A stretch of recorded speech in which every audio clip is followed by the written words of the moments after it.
का, ठीक है। बेसिक सैलरी इतना है, तो ऑब्वियसली जब इनकम कैलकुलेट करेंगे हम लोग 1 साल के लिए कैलकुलेट करेंगे, राइट। तो क्या होगा, इंटू 12। नेक्स्ट DA, ये भी सैलरी का पार्ट है, 4000 पर मंथ है, क्या हो जाएगा, इंटू 12।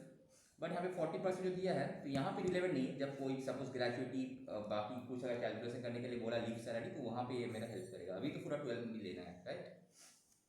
नेक्स्ट क्या बोला है, children education allowances 400 per month पर चाइल्ड मिला है उसको, तो 400 इंटू 12 जितना मिला होगा, राइट।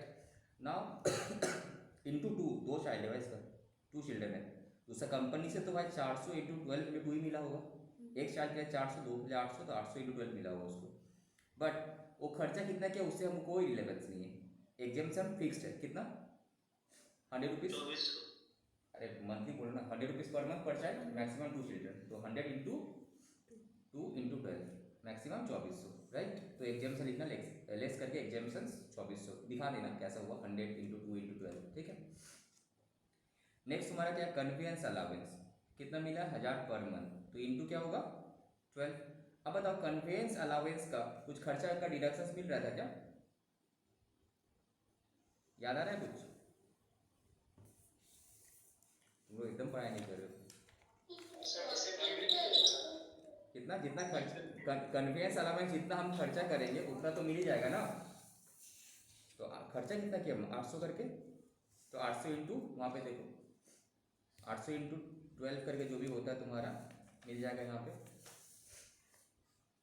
तुम लोग यहाँ पे देखा नहीं होगा, कन्वेंस अलाउंस। जब भी सब क्वेश्चन सॉल्व करोगे, जहाँ पे भी उस टाइप का टॉपिक आ रहा है, जल्दी से एक बार चले क्या करना है, रिवीजन कर ले। इससे क्या होगा, तुम्हारा बार बार रिवीजन होते रहेगा। अलाउंस वाला कहाँ पे था, यहाँ पे था, ये रहा अलाउंस, ठीक है। अलाउंसेस है 2.12 मिला, नहीं मिला तुमको, क्वेश्चन देखो तुम आंसर देना। तो अलाउंसेस जो travelling allowance, convince allowance, daily allowance, helper allowance, academic allowance, uniform allowance, ये सब जो था तुमको जितना कंपनी दे रहा था तुम्हारा सैलरी में घुस रहा था, राइट। अब एग्जाम से कितना मिला, जितना हम खर्चा करेंगे, अब कितना, up to the expenditure incurred. तो ऑब्वियसली बात है, सपोज हमको यहाँ पे मिल रहा होगा 10,000 करके मिला था टोटल, अब हम खर्चा किए कितना, 9,000, तो पूरा 9,000 एग्जाम से मिल जाएगा। टैक्सेबल कितना होगा, 1,000 रुपया होगा, राइट। तो इस जैसे कि अगर मेरा केस में देखो, समझो हम लोग को जो सैलरी का ब्रेकअप दिया जाता है, तो वहाँ पे ये सब डिक्लेयर कर देता है, कंपनी पूछता है कि तुमको कौन सा अलाउंस लेना है बोलो। अल्टीमेटली सपोज मेरा सैलरी अगर 1 लाख है, तो कंपनी को 1 लाख ही देगा। अब एम्प्लॉय को बोलता है कि तुम अपना बताओ तुमको ब्रेकअप कैसे चाहिए, कौन सा अलाउंस कितना परसेंट तुमको चाहिए, तो अकॉर्डिंग टू आई विल हम अपना टैक्स प्लानिंग करेंगे कि हमको इसमें कितना लेना है। सपोज हम ले लिया कन्वेंस अलाउंस ले लिया, अपने हिसाब से मेरा खर्चा कितना हो सकता है उस हिसाब से बोला आप इतना दो हमको कन्वेंस अलाउंस। तो सपोज हम ले लिए 10,000, तो मेरा 9,000 तो बिलिंग है मेरे पास, तो एक 9,000 का पूरा एकदम से मिल जाएगा अप टू एक्सपेंडिचर इनकम, तो 1,000 रुपये टैक्सेबल होगा। सपोज हम एकेडमिक अलाउंस, सपोज हम अभी सपोज हमको कुछ प्रोफेशनल कोर्सेज करना है, ठीक है, तो हम कंपनी को बोला आप एक काम करो, मैंने एकेडमिक अलाउंसेस में इतना रुपये करके पर मंथ दिखा दो। तो अगर हम अब हम क्या करेंगे, सपोज मेरे पास ये है जितना पेमेंट किया इंस्टीट्यूट का पीछे, कितना क्या खर्चे अपना स्टडी में, तो उसका एकदम से मिल जाएगा। यूनिफॉर्म अलाउंस, और ऑफिस में काम करते हैं यूनिफॉर्म तो परचेस करते हैं, शर्ट वगैरह ट्राउजर वगैरह, इवन अपना कैजुअल भी करते हैं, तो हम उसको क्या करेंगे, यूनिफॉर्म पे दिखा देंगे, ठीक है। बाद में जब income tax, normally income tax department salary person का स्क्रूटनी बहुत ही, in case of government employees वहाँ पे प्रॉपर टीडीएस करता है, बहुत ही कम करता है। अगर करे तो तुमको ये सब डॉक्यूमेंट्स रखने पड़ेगा कि तुम जो ये सब एग्जाम्शन लिया था तो उसका डॉक्यूमेंट्स दिखाओ, तो उसका डॉक्यूमेंट्स रहना जरूरी है, ठीक है। तो पूरा पहले जितना आया वो टैक्सेबल हुआ, फिर जितना तुम खर्चा किया उतना एग्जाम्शन तुमको मिल जाएगा, ओके।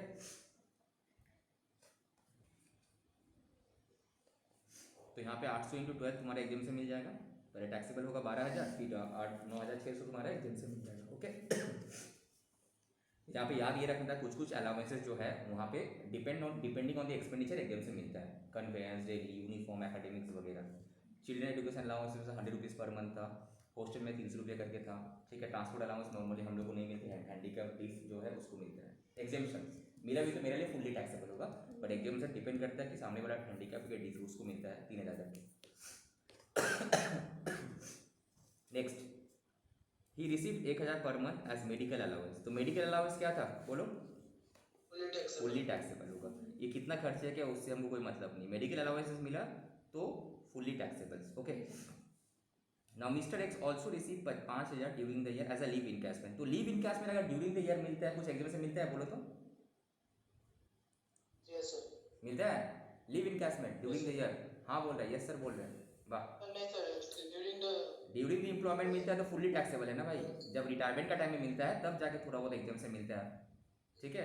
यहाँ पे क्या होगा, फुल्ली टैक्सेबल होगा ना,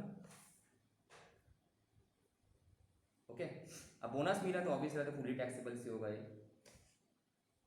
नाउ उसके बाद क्या दिया, his employer provided him with a rent free accommodation, ठीक है। तो रेंट फ्री अकोमोडेशन जो लास्ट क्लास में डिस्कस करते मतलब घर रहने का दिया है। जैसे कि सपोज हमको अगर मेरा कंपनी क्वार्टर दिया जिसको हम बोल सकते हैं रेंट फ्री अकोमोडेशन से, अब कंपनी जितना पैसा लेगा उतना मेरा उससे माइनस होगा।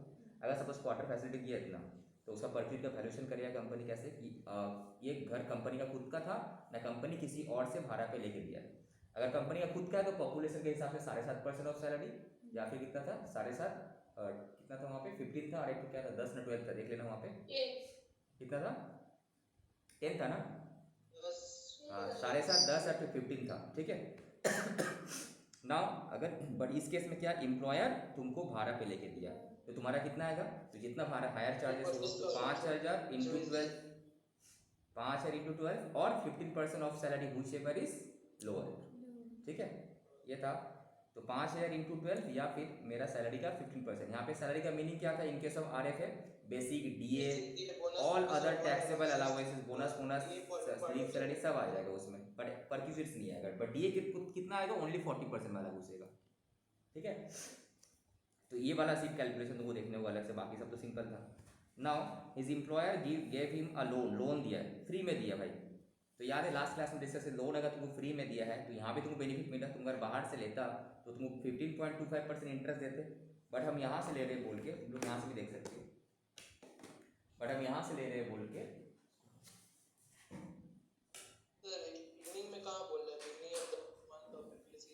नहीं बोला था तुमको एजम्पशन लेने को कि ये जो रेट है तुम्हारा beginning of the previous year का ही है, ठीक है। तो इसका जितना भी परसेंट पूरा परक्यूजिट जाएगा 1 लाख का 15.25% परक्यूजिट बोल के तुमको दिखाने पड़ेगा, ठीक है। एनी काइंड ऑफ बेनिफिट जो मिल रहा है तुमको। नाउ हिज एम्प्लॉयर तुम्हें तरीके चले काय चले ना, his employer sold him a motor car. याद आ रहा है मोटर कार वाला कहानी था, लास्ट क्लास में डिस्कस किए थे हम लोग। क्या था, यूज करने के लिए ना बेचा है, सेल किया। तो मोटर कार के केस में सेल किया तो डेप्रिसिएशन कितना रेट में माइनस होगा बोलो, 50 30 या तो 10 था, कितना में जाएगा सर? अगर ट्रांसफर कर रहा है तो 50%, तो ये 50% करके डेप्रिसिएशन जो है माइनस होगा forward. 50% sir actually sorry sir, computer के केस में 50%, अब मोटर कार के केस में 30%, एग्जैक्टली। तो कंप्यूटर के केस में 50% था, मोटर कार में 30 था, बाकी जो तुम्हारा फर्नीचर अदर एसेट वगैरह 10% था, ठीक है। तो 50 30 10 था वहाँ पे। तो ना मोटर कार जो है हम कब बेचा, वो 15/10 को बेचा। अब हमको लिखाना कंप्लीट ईयर क्या है, कब परचेस किया था वो ओनर।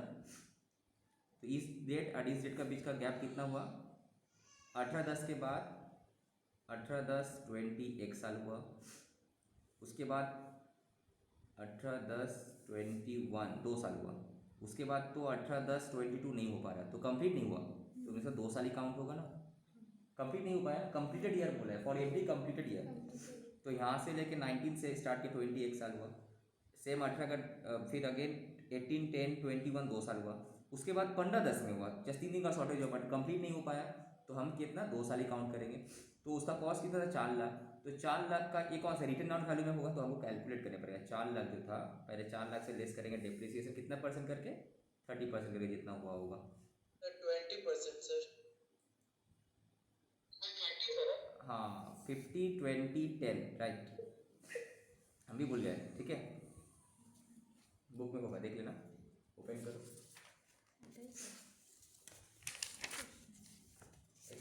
यहाँ पे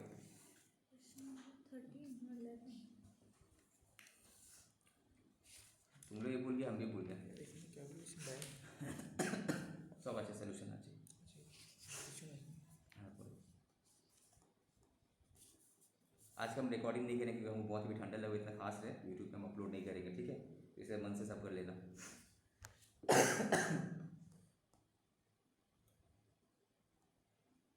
कहाँ गया, इसमें था, ये रहा तुम्हारा, हाँ 50 20 10 का। तो ट्रांसफ़र वाला केस में क्या बोला, अगर कंप्यूटर बेच रहा है तुमको तो डेप्रिसिएशन 50% करके फॉर एवरी कंप्लीट ईयर जाएगा। मोटर कार का केस में 20%, और अदर एसेट में 10%। 50-20-10 था। अगर यूज़ करने के लिए देगा तुम्हारा कंप्यूटर केस में तो कुछ नहीं होगा, अदर एसेट होगा तो 10% तुम्हारा चार्जेस कर देगा या फिर हायर चार्जेस, ठीक है। तो इस केस में 20% करके, तो देखो बार बार पढ़ते रहना है, हम भी भूल जाते हैं, स्पेशली सैलरी में इतना सारा ये चीज़ है तो उसको याद रखना डिफिकल्ट हो जाता है।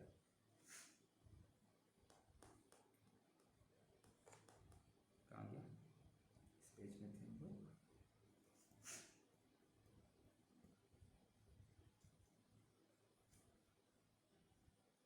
तो यहाँ पे तुम्हारा 20% करके लगेगा, ठीक है। तो 2 साल का तो 4 लाख का 20% करेंगे जो आएगा, फिर रिटर्न डाउन वैल्यू होगा माइनस करने से, फिर इसके ऊपर 20% लगा देंगे। तो ये जो वैल्यू आया, अब हमको चेक करना है इस वैल्यू का साथ इतना वैल्यू होता है, बट हमको कितना है बेचा 30,000 में, तो डिफरेंस बेनिफिट मिला हमको, तो तुम्हारा परचेज वैल्यू में आएगा, ठीक है। कोई डाउट यहाँ पे? इसका आंसर ऑलरेडी देखो पीछे में दिया होगा 13 नंबर, चेक इट, आंसर दिया है कि नहीं। सॉल्यूशन सॉल्यूशन सॉल्यूशन नहीं दिया है क्या? चेक कर आशीष, दिया हुआ है सर। कहाँ पे दिया होगा? एकदम लास्ट में क्या? अच्छा यहाँ पे दिया, क्वेश्चन 3 है, 13 तो नहीं है, 9 का 21 में आ गया। 13 वाला जो हम अलग से तुम लोग को भेजे थे याद है, ये जो सोल्यूशन भेजे थे कहाँ गया? ये जो सैलरी कंसेप्ट कैप्सूल है ये नहीं, ये रहा सैलरी का क्वेश्चन आंसर, ये तो क्वेश्चन आंसर ही नहीं, ये रहा ये क्वेश्चन नंबर 13 यहाँ पे है ना, क्वेश्चन नंबर 13 अलग से जो आंसर भेज दिए थे हम तुम लोगों को, कैसे करना है। यहाँ पे देखो ये चीज़ इंपॉर्टेंट है, तुम लोग का जो क्वेश्चन आएगा ओल्ड टैक्स न्यू टैक्स करके आएगा, यहाँ पे तुमको फोकस करना था बेसिकली। तो अभी हम लोग जब क्लास करे थे सैलरी का, हमने देखा बहुत सारा बेनिफिट जो न्यू टैक्स रेजिम में जाता है उसको नहीं मिलने वाला है, मैक्सिमम बेनिफिट तुमको नहीं मिलेगा। लाइक फॉर एग्जाम्पल कि तुम्हारा बेसिक सैलरी कितना था यहाँ पे 5,000 इंटू 12, तो ओल्ड टैक्स रेजिम में कितना पूरा 60,000 आया, फाइन, डीएपी पूरा आएगा, दोनों कोई एग्जाम्शन नहीं है यहाँ पे। ना चिल्ड्रन एजुकेशन अलाउंसेस तुमको यहाँ पे कितना एग्जाम्शन मिला, 24 रुपये का, बट यहाँ पे तुम्हारा एग्जाम्शन नहीं मिलेगा चिल्ड्रन एजुकेशन अलाउंसेस में, पूरा फुल्ली टैक्सेबल्स हो रहा है यहाँ पे 9,600। यहाँ पे तुम्हारा 2400 एग्जाम्शन मिला ना, बट यहाँ पे पूरा 9,600 मिला यहाँ पे, ठीक है।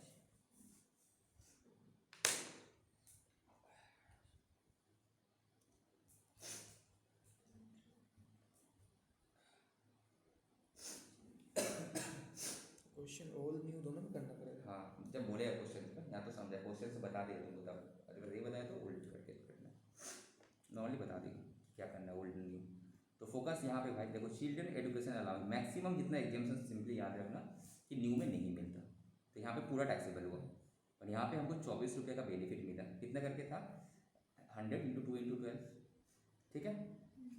नेक्स्ट फिर आ जाओ यहाँ पे कन्वेंस अलाउंसेस जो था, जितना हम खर्चा किए थे उतना बेनिफिट दिया था, ठीक है। तो यहाँ पे भी बेनिफिट दिया, देखो तुम अगर कन्वेंस अलाउंसेस में अगर हम लोग आएंगे यहाँ पे,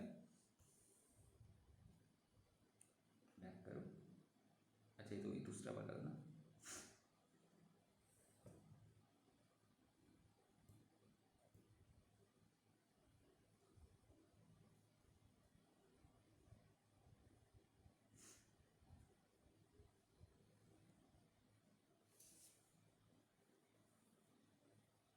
कितने पेज में था रे अलाउंस वाला, यहाँ पे ना ये होगा,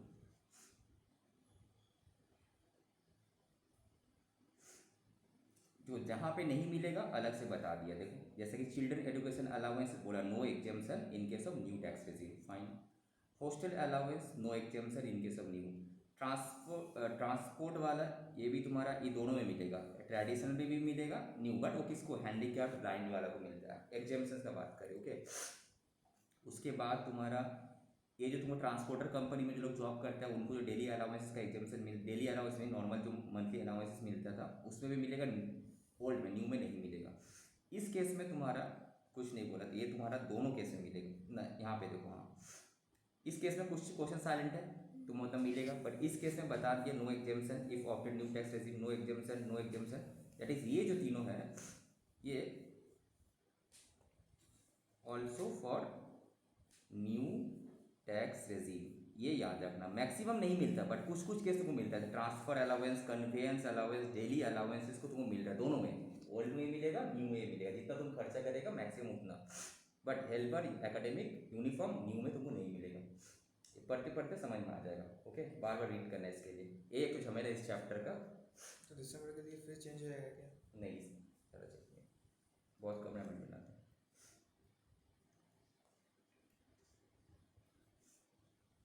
ओके, तो कन्वेंस अलाउंस जो है इस केस में दोनों में तुमको मिलेगा। ओके, मेडिकल अलाउंस तो फुली टैक्सेबल दोनों में है। लीव सैलरी का केस में तुम्हारा, इस केस में fully taxable because during employment मिल रहा है बोल के, ड्यूरिंग एम्प्लॉयमेंट मिल रहा है बोल के फुली टैक्सेबल। ठीक है, बोनस भी फुली टैक्सेबल होगा दोनों में। ना पर यूनिट का वैल्यू जो रेंट फ्री एकोमोडेशन हो तो अभी हम लोग कैलकुलेट करेंगे। ठीक है, नीचे में कैलकुलेट करेंगे।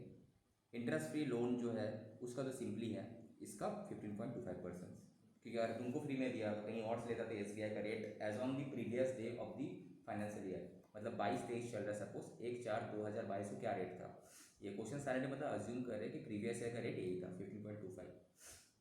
एसबीआई का मतलब देखना है, क्वेश्चन में दे देगा तो सेम होगा, इसमें तो कोई नहीं है। नाउ मोटर कार का हम लोग अलग से कैलकुलेट करेंगे, सिर्फ रेंट फ्री एकोमोडेशन का अलग से होगा, मोटर कार का अलग से कैलकुलेट करने पड़ेगा। ठीक है, तो रेंट फ्री के लिए सैलरी क्या था, बेसिक, इस ओल्ड के लिए और न्यू के लिए नहीं, दोनों में सेम ही है ऑब्वियसली। बेसिक खाली एग्जाम्पशन जहाँ हुआ है वहाँ डिफाइन, अदरवाइज पूरा सेम है फुली टैक्सेबल वाला में। तो बेसिक ये तुम्हारा डी हो गया, एंड ऑल टैक्सेबल अलाउंसेस बोला, राइट। तो पहले हम इसका करते हैं, तो इसका टैक्सेबल अलाउंस 7,200 है, तो 7,200। उसके बाद क्या था, कन्वेंस अलाउंस 2400 था, 2400। मेडिकल अलाउंस 12,000, तो 12,000 आया। लीव सैलरी आएगा 5,000, 5,000। बोनस भी आएगा, और तो कुछ नहीं आएगा, परक्यूजिट तो नहीं आता है। तो टोटल सैलरी आ रहा है for this purpose of rent free accommodation कितना, ठीक है। बट डीए देखो पूरा नहीं आया, कितना आएगा, 40% आएगा, बोला था ना क्वेश्चंस में 40% रिटायरमेंट बेनिफिट का पार्ट है, राइट। क्या कर रहे हो, तो 40% ही तुम्हारा आएगा, इसलिए पूरा नहीं आया, फोकस यहाँ पे, ठीक है।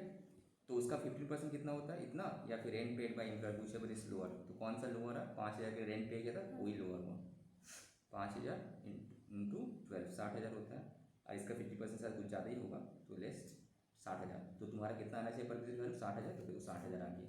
ओके, नाउ अब सेम चीज़ ये तो हम ओल्ड रेजिम में कैलकुलेट किए, ये जो परचेज का वैल्यूएशन है ओल्ड रेजिम में कैलकुलेट, सेम चीज़ हम न्यू रेजिम में करेंगे।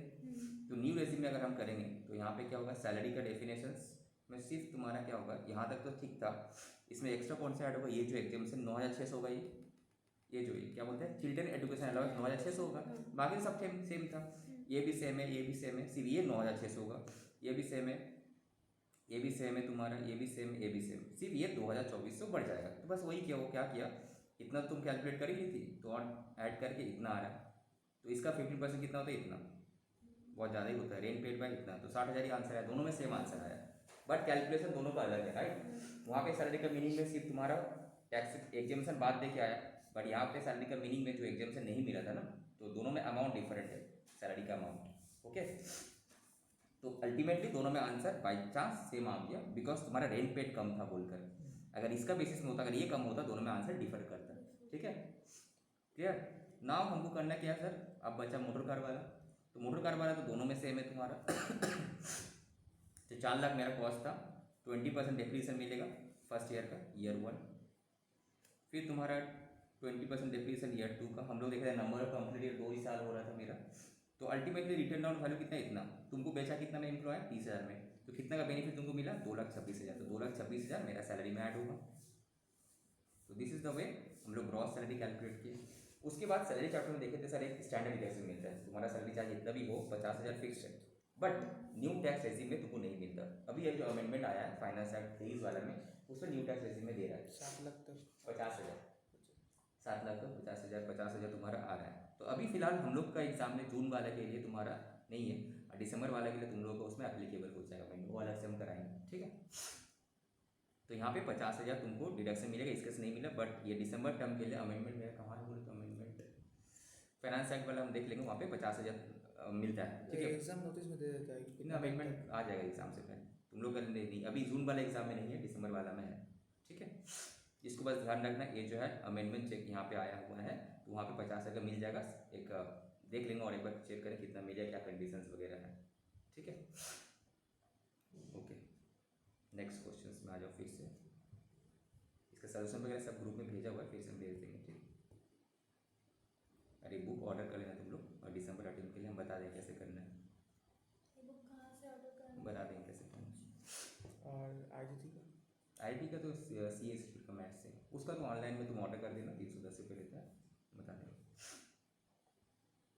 अब आ जाओ नेक्स्ट क्वेश्चन।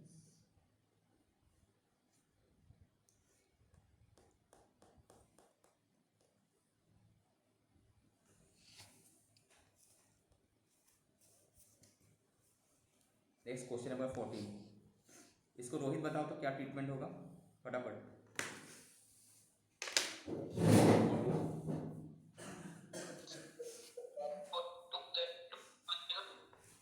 चाबी तो उधर रख ले तुके दिला दीदी तो बाबू तो रख ए यार तो ताला से विषय सर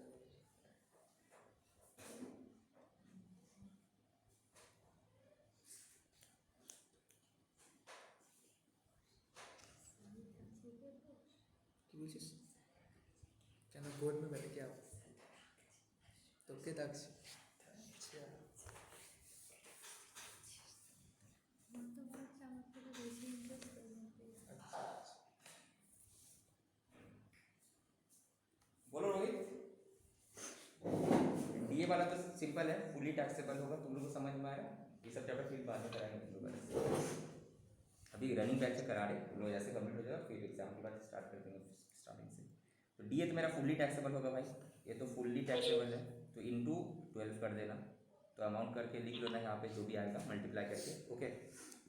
तो उससे ही पहले यहाँ पे बेसिक सैलरी पर मंथ 20,000, तो इंटू 12 करके यहाँ पे लिख लेना, ठीक है। ट्रांसपोर्ट अलाउंस पर मंथ इतना, तो इंटू 12 करके यहाँ पे लिख लो। तो किसी में अभी तक तो किसी में एग्जामेशन मिला नहीं, ट्रांसपोर्ट अलाउंस मिलता है, किसको मिलता है, हैंडीकैप वालों को मिलता है, ठीक है। No expenditure on accommodations in hotels while touring on official duties, तो बताओ, तो ऑफिशियल ड्यूटीज के लिए हम टूर किए, तो वहाँ पे हमको 30,000 का मिला, तो ये क्या मेरा सैलरी का पार्ट होगा, बोलो। नहीं होना चाहिए ना, ऑफिशियल टूर के लिए गया भाई, तो जितना खर्चा हो होटल का, अगर जो भी करे मेरा इसमें नहीं आना चाहिए, ठीक है। ऑफिशियल टूर के लिए गया, मेरा सैलरी में जाएगा तो मेरा टैक्स बढ़ेगा, हम क्यों अपना बेयर करें, हम तो ऑफिशियल टूर के लिए गए ना। दूसरा क्या, लोन फ्रॉम आरपीएफ से हम लोन लिए, मेंटेन बाय द एम्प्लॉयर, ठीक है, हम लोन लिए तो लोन मेरा इनकम थोड़ी है यार, हम तो रीपे कर देंगे, ठीक है। ये भी तुम्हारे इसमें कुछ नहीं आना चाहिए। लोन लेना is not your income right, it's your liability, तो यहाँ पे इनकम का बात हम लोग कर रहे हैं। Next, value of lunch, loan लिया था वहाँ पे इंटरेस्ट से आया था तो वो वाला केस में फ्री में लोन दिया था, एम्प्लॉयर ठीक है। तो यहाँ पे हम अपने, यहाँ पे हम क्या करें, हम अपने प्रोविडेंट फंड से लोन लिए, दे देंगे, दो अलग चीज़ है। तो पीएफ जो है तुम्हारा दो जगह मेंटेन होता है, ठीक है। एक होता है कुछ company direct employ provident fund organisation में मेंटेन करता है, और होता है कुछ कंपनी खुद अपना ट्रस्ट बना के चलता है। जैसे कि अगर हम, मेरा कंपनी का पीएफ, हम मेरा जो कट जमा हो रहा है, हमको जब लोन का रिक्वायरमेंट होता है, हम बाहर नहीं लेके अपने कंपनी से उठा लेते हैं, ठीक है। तो बस मेरा पैसा रखे थे, हमको ज़रूरत पड़ा लोन उठाया, फिर हम, मेरा सैलरी से कट जाएगा, बात तो यही है, ठीक, वो बेनिफिट तो देना चाहिए वहाँ पर।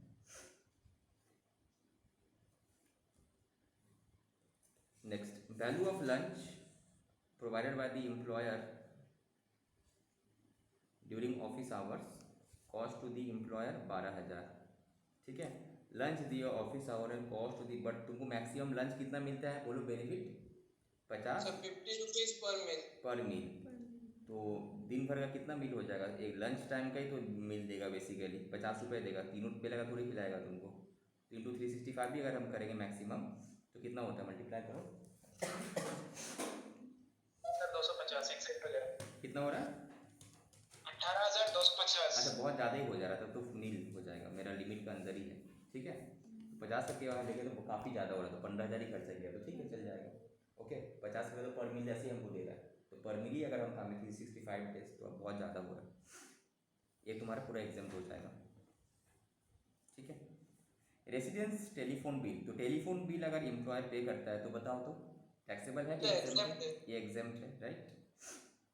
मेडिकल इंश्योरेंस प्रीमियम एम्प्लॉयर तुम्हारा पे कर दिया तो क्या है, ये भी एग्जेम्प्ट है, ठीक है। ऑब्वियसली हर एम्प्लॉय का रिस्पॉन्सिबिलिटी बनता है उसे एम्प्लॉय को सिक्योर करके रखे हर तरफ से। तो इंश्योरेंस प्रीमियम अगर दे रहा है एम्प्लॉय का लाइफ हेल्थ इशू हेल्थ के लिए तो एग्जेम्प्ट होना चाहिए। LIC premium paid by the employer, ये क्या होगा? सर exempt है। सोच के बताओ, मेडिकल इंश्योरेंस प्रीमियम को नहीं, एग्जेम्प्ट लाइफ होना चाहिए। इंश्योरेंस प्रीमियम सर exempt नहीं है सर। हाँ तो ये तो एग्जाम नहीं है ना LIC भाई, वो तो मेडिकल वाला ठीक था, LIC को तो नहीं बोला ना। तो LIC कर रहा है तुमको बेनिफिट मिलेगा ना वहाँ पे, तो ये तुम्हारा टैक्सेबल होना चाहिए ना। एक्सीडेंटल इंश्योरेंस प्रीमियम वो तो एक ही मेडिकल exempt है। एग्जाम है सर यहाँ तुम्हारा। एक तो केस अराइज हो रहा था बोलो। इंश्योरेंस प्रीमियम से। सर बोल रहा था कोई स्पेसिफिक डिजीज के लिए लोन लिया था हाँ अपने एम्प्लॉयर से, और हाँ बाद में उसको इंश्योरेंस कंपनी की तरफ से क्लेम मिल गया था। तो क्या सर इसका ट्रीटमेंट क्या होगा सर, समझ में नहीं आया। फिर से बोलो, फिर से बोलो। सर एम्प्लॉयर से लोन लिया था फॉर स्पेसिफिक डिजीज के ट्रीटमेंट के लिए, हाँ तो एग्जाम और फिर उसके बाद उसको क्लेम मिल गया इंश्योरेंस कंपनी से, सपोज ठीक कुछ है। कुछ तो अमाउंट जितना क्लेम मिल गया तो डिफरेंशियल उसका टैक्सेबल हो जाएगा। तो मतलब जितना से सर क्लेम ऐसा मिला, मतलब वो क्या हुआ, जब लोन लिया था तुमको फिर बाद में क्लेम मिल गया ना, तो जितना क्लेम मिला वो उसका टैक्सेबल हो जाएगा। अच्छा देखो यहाँ पे इस टाइप का सिचुएशन हम लोग किए थे, तो देखना कहीं पे हम किए, मुझे जितना याद है। ये सर कि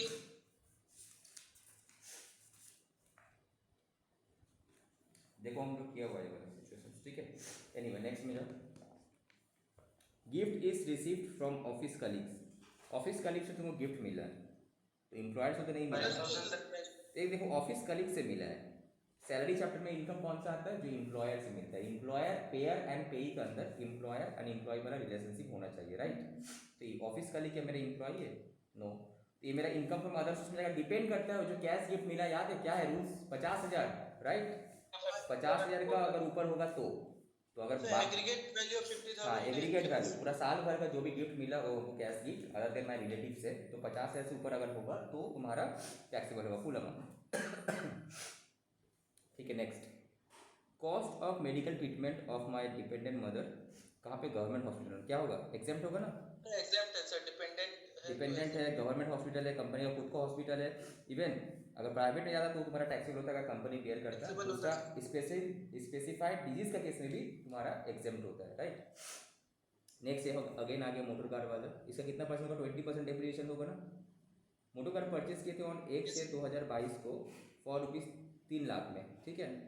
वह sold to employee on this, तो दोनों का साल का गैप देखो कितना हुआ, 2022 के बाद 2023, एक साल भी तो नहीं हुआ, सर नहीं हो रहा है एक तो साल। कुछ डेप्रिसिएशन नहीं मिलेगा। तो 3 लाख का चीज़ है, हम बेचा 3,20,000 में, उल्टा ज़्यादा है बेचा, 20,000 प्रॉफिट हो, तो उल्टा तो ज़्यादा है बेचा, तो एम्प्लॉय का क्या इनकम में आएगा? नहीं आएगा सर। नहीं आएगा। अगर कम में बेचता बेनिफिट होता तब ना, यहाँ तो बेनिफिट ही नहीं हुआ एम्प्लॉय को, कंपनी को उल्टा बेनिफिट हुआ, राइट। एम्प्लॉय को तो बेनिफिट हुआ ही नहीं। এইটাকে উপরে যখন এখানে পড়াবো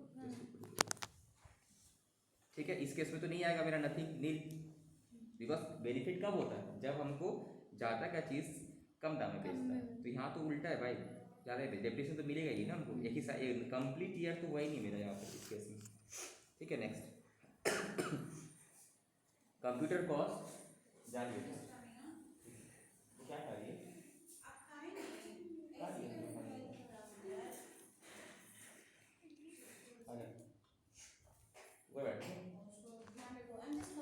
इसको इसे बांध, इसको ये कर दो ना, वहाँ चले जाएगी नहीं तो इसे बांध दो।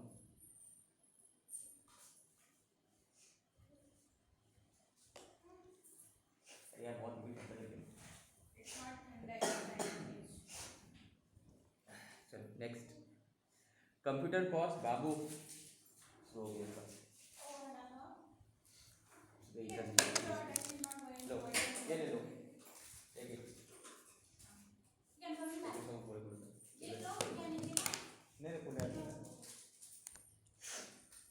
The computer cost ₹50,000 was kept by the employer in the residence of X, तो क्या यूज करने के लिए दिया? नहीं इंक्लूड होगा सर, तो नील होगा, सर। ठीक है। यूज करने के लिए दिया, बेचा नहीं है, यूज करने के लिए अगर दिया होगा, मेरा कंपनी हमको लैपटॉप यूज करने के लिए, तो नथिंग शुड बी टैक्सेबल, ठीक है। Company also allotted him 1,000 shares, ये ईसॉप वाला कहानी आगे याद आ रहा है, कितने में दिया हमको 40 रुपये में, बट मार्केट में प्राइस कितना था 60 रुपये, तो कितना का बेनिफिट 60 हमको हुआ? सर 20 तुम रुपीज समझ में आ रहा है? 20 सर। तुम्हें समझ में आया? से ईशॉप क्या है? ईसॉप क्या होता है कि एम्प्लॉयर एम्प्लॉय को कम प्राइस में अपनी कंपनी का शेयर इशू करता है, that is called employ stock option plan. ESOP employ stock option plan. यहाँ पे क्या होता है, एम्प्लॉयर बाहर वाला पब्लिक को अपना शेयर नहीं इशू करेगा कंपनी का, अपने एम्प्लॉय को करता है। इससे अपना एम्प्लॉय भी थोड़ा इंटरेस्टेड रहता है कंपनी में, अच्छा परफॉर्म करेगा तो वैल्यूएशन होगा उसी का ये बढ़ेगा। ठीक है, तो यहाँ पे कितना होगा बोलो, 1000 इंटू 20 रुपया, राइट? 40 से अरे डिफरेंस मिलेगा ना तुमको, 60 का 30 तुमको 40 से मिला। बेनिफिट कितना है, हमेशा बेनिफिट देखो कितना मिल रहा है, 20 का बेनिफिट मिल रहा है ना, that is. Next, education facility for employees का चिल्ड्रेन के लिए हम कंपनी खर्चा कर रहा है 800 रुपया पर मंथ पर चाइल्ड। तो इस केस में बताओ क्या होगा? रुकिए, सर ये तो अलाउंसेस नहीं है तो एग्जेम्प्ट। अलाउंसेस नहीं है, एग्जेम्प्ट होगा, इसका कुछ रूल्स था। क्या रूल्स था बोलो? कि सिमिलर स्कूल में खर्चा हमको देखना है कि मेरा एजुकेशन फैसिलिटी कंपनी खुद दे रहा है तुमको, कितना में 800 रुपये में, तो मेरा चिल्ड्रन अगर बाहर वाला स्कूल है तो कितना, अगर 1000 से कम होता तो एग्जेम्प्ट है, तो 1000 से ज़्यादा होता तो फुल्ली टैक्सेबल होता, या तो 1000 से कम है तो इसीलिए तुम्हारा एग्जेम्प्ट हो जाएगा इस केस में। याद आ रहा है? Yes sir. ठीक है ना। Cost of sweeper personal attendant provided by the employer 10,000, इसका क्या होगा? ये तो फुल्ली टैक्सेबल होना चाहिए। सर पूरी टैक्सेबल देखो होगा क्योंकि तुम्हारा पेज नंबर, तुम लोग का बुक, तुम लोग का सबके पास हार्ड कॉपी होगा, तो वहाँ पे देखो एक बार हम लोग का पेज नंबर था,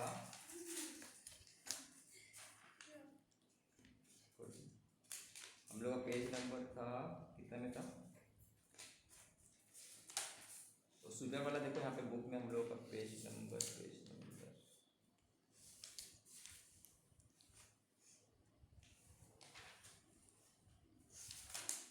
कहाँ गया रे मेरा बुक में?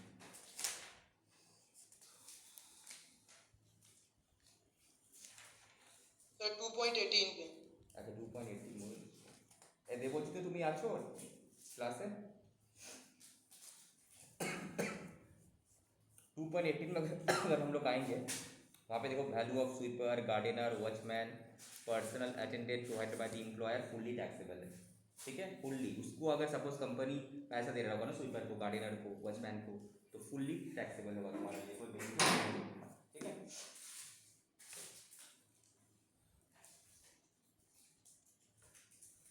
नेक्स्ट, यहाँ तक समझ में आया? इस सब को समझ में आया? Electricity gas water supply by the company 1 lakh for the entire year. ये क्या होगा? तुम अपना कंपनी का क्वार्टर में रहता है, गैस इलेक्ट्रिसिटी पानी सब कुछ फ्री होगा, तो फुली टैक्सेबल होना चाहिए ना एग्जेम्प्ट होना चाहिए? फुली टैक्सेबल होना चाहिए। ये सब तुम्हारा अदर परक्विजिट बोल के पेज नंबर 2.18 था ना, यहाँ पे सब हम लोग कराए थे।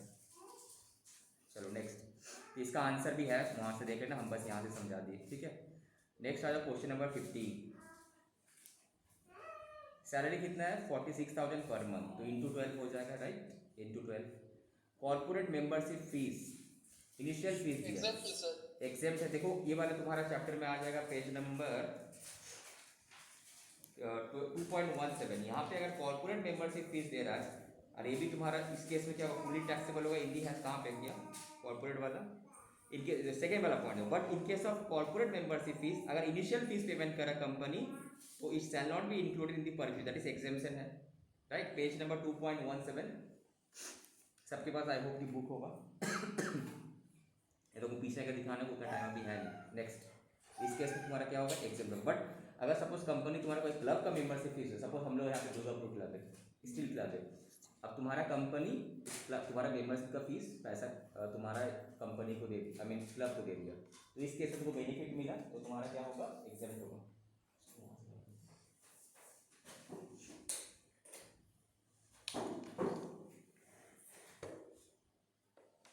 ठीक है, नेक्स्ट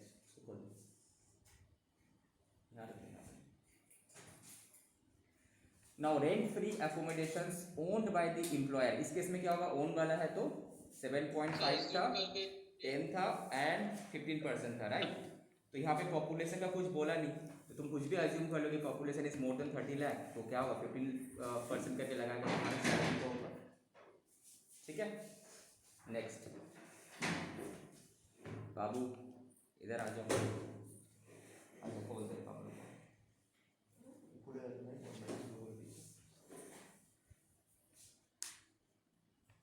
तो इस केस में क्या होगा तुम्हारा 10 7.5 लगाओ, 10 करो या फिर 15 करो, जो भी करना है एजम्पशन देना है, बिकॉज क्वेश्चन में बोला नहीं कि पॉपुलेशन हम अपने हिसाब से अज्यूम कर लेंगे। ठीक है, तो नाउ उसके बाद नेक्स्ट, तो 50% ऑफ सैलरी, सैलरी का मीनिंग क्या है, basic plus DA plus all taxable allowances, leave salary सब कुछ आ जाएगा, बोनस वगैरह सब कुछ आ जाएगा। ठीक है,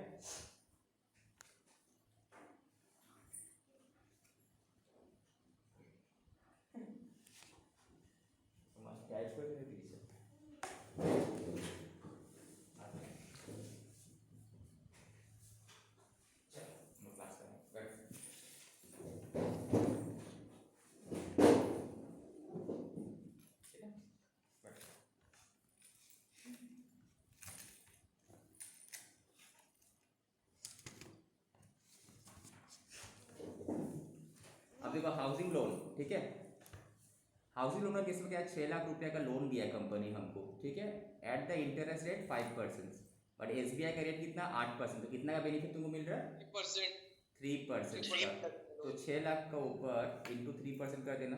अब यहाँ पे क्वेश्चन साल का मतलब पूरा 1 साल का लोन है, तब 1 साल का पूरा इंटरेस्ट लगेगा मेरा। ठीक है, तो पूरा बेनिफिट मिल जाएगा पर किस का। Now gifts made by the employer on the occasion of the wedding anniversary, exempt from tax and ये other sources में भी exempt। ये सैलरी में आएगा ना, किस में आएगा ये? सर ये वेडिंग एनिवर्सरी है सर, टैक्सेबल होगा सर, अदर सोर्सेज में जाएगा।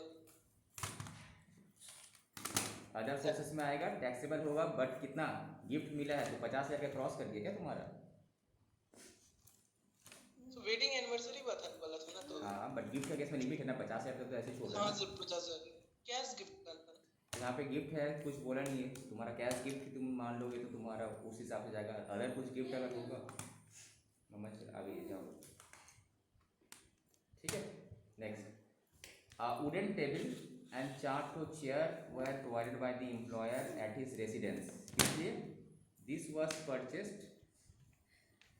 On this date and sold to this on 30,000। तो ये तुम्हारा क्या है, फर्नीचर वाला कहानी है। तो अदर्स एसेट में जाएगा, 10% एसएलएम मेथड में होगा तो इसका। 10% करके डेप्रीसिएशन लगेगा, कौन सा मेथड में, स्ट्रेट लाइन मेथड। क्या मम्मा हम आ गई, गो गो।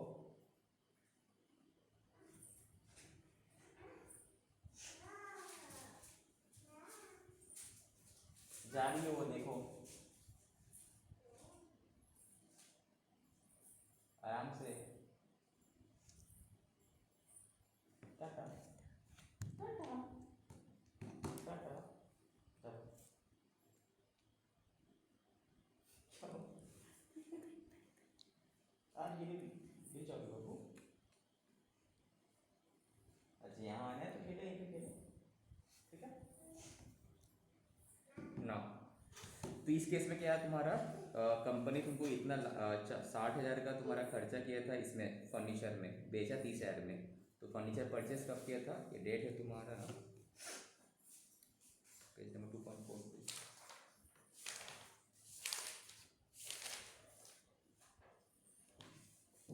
May 1, 2019 को।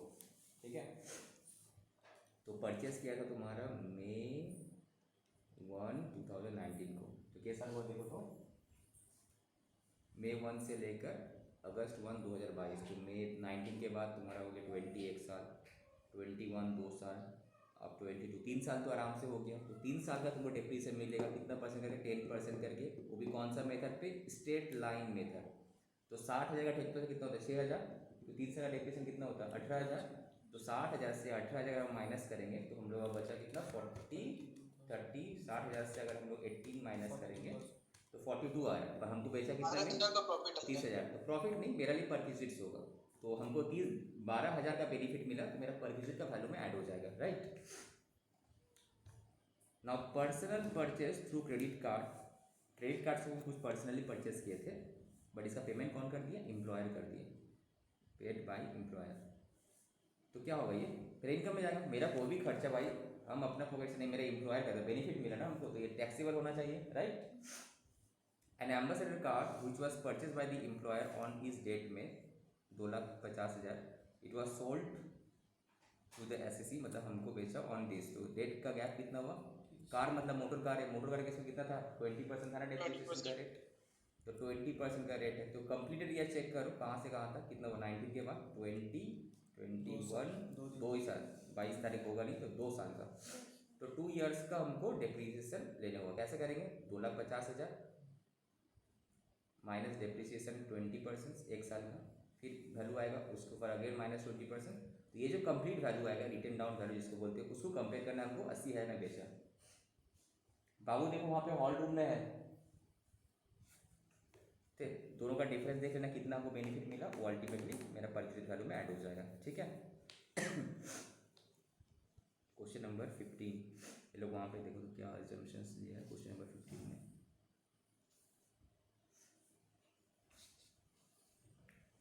यहाँ पे जो तुम्हारा 15 ही कर रहे थे ना ये, इसमें PF वाला लोन किस में था, इसी में था, नहीं PF वाला लोन इसमें नहीं था। गिफ्ट वाला केस में एग्जेम्प्ट है अप टू 5,000 पर एनम, 5,000 नहीं हो रहे भाई। अच्छा ये वाला जो गिफ्ट है तुम्हारा, ये कौन सा एम्प्लॉयर गिफ्ट किया, मतलब कौन सा पर्सनल पर, ये नहीं, ये तुम्हारा कंपनी से जो हम लोग गिफ्ट वाउचर का बात करें थे ना, वो वाला गिफ्ट है, इनकम फ्रॉम अदर सोर्स वाला नहीं, ठीक है। जैसे कि क्या हुआ, मेरा सैलरी का पैसा हमको टैक्स प्लानिंग अगर करना है तो मेरा, हम कंपनी से 5,000 का गिफ्ट वाउचर ले लिए, तो मेरा ही सैलरी से कंपनी काट के दिया, ठीक है, तो वो कैश नहीं देखे कंपनी बट के ओकेजन मेंशन है सर। ना, तो कहाँ हो, देखो तुम्हारा निकलना कितना निकलना है।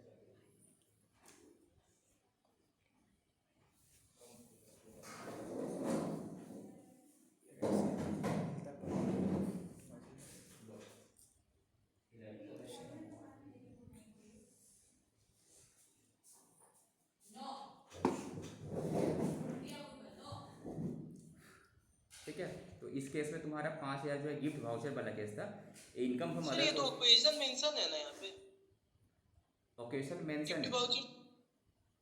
बट गिफ्ट वाउचर तो पॉसिबल है ना, एम्प्लॉयर की तरफ से मिल रहा है ना, वो किसी और से मिलता तो हम इनकम फ्रॉम अदर सोर्स में दिखा सकते थे, पर सर यहाँ एक और ट्रीटमेंट था ना, 5,000 के ऊपर जाता है अगर तो वही तो 5,000 वाला कहानी बता रही है हम लोग, जो देखो वाउचर वाला कहाँ पे हो रहा है वाउचर इधर? वाला ही तो ये है ना, गिफ्ट वाउचर ही दिया तुमको, ये रहा। इसमें देखो पेज नंबर कितना था गिफ्ट वाउचर का, पेज नंबर है गिफ्ट वाउचर वाला तुम्हारा 2.15 इधर।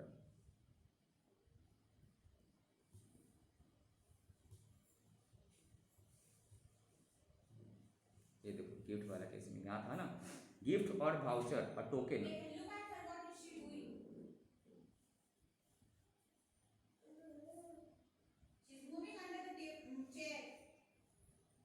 उसको वहीं पे जाना है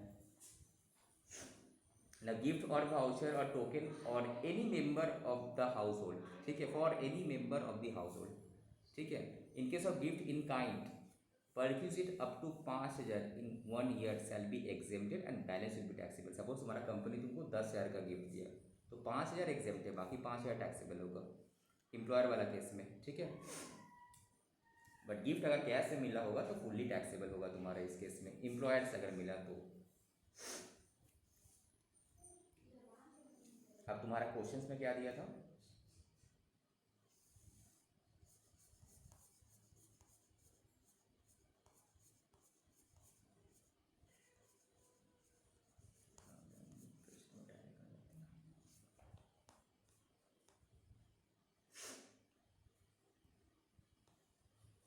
तुम्हारा क्वेश्चन में क्या दिया, gift made by the occasions on employer on the occasion of the wedding anniversary, ठीक है, गिफ्ट दिया स्टार्टर 7,500, तो उस क्लॉज में डाल दिया 5,000 रुपये का, तो वो भी ठीक है।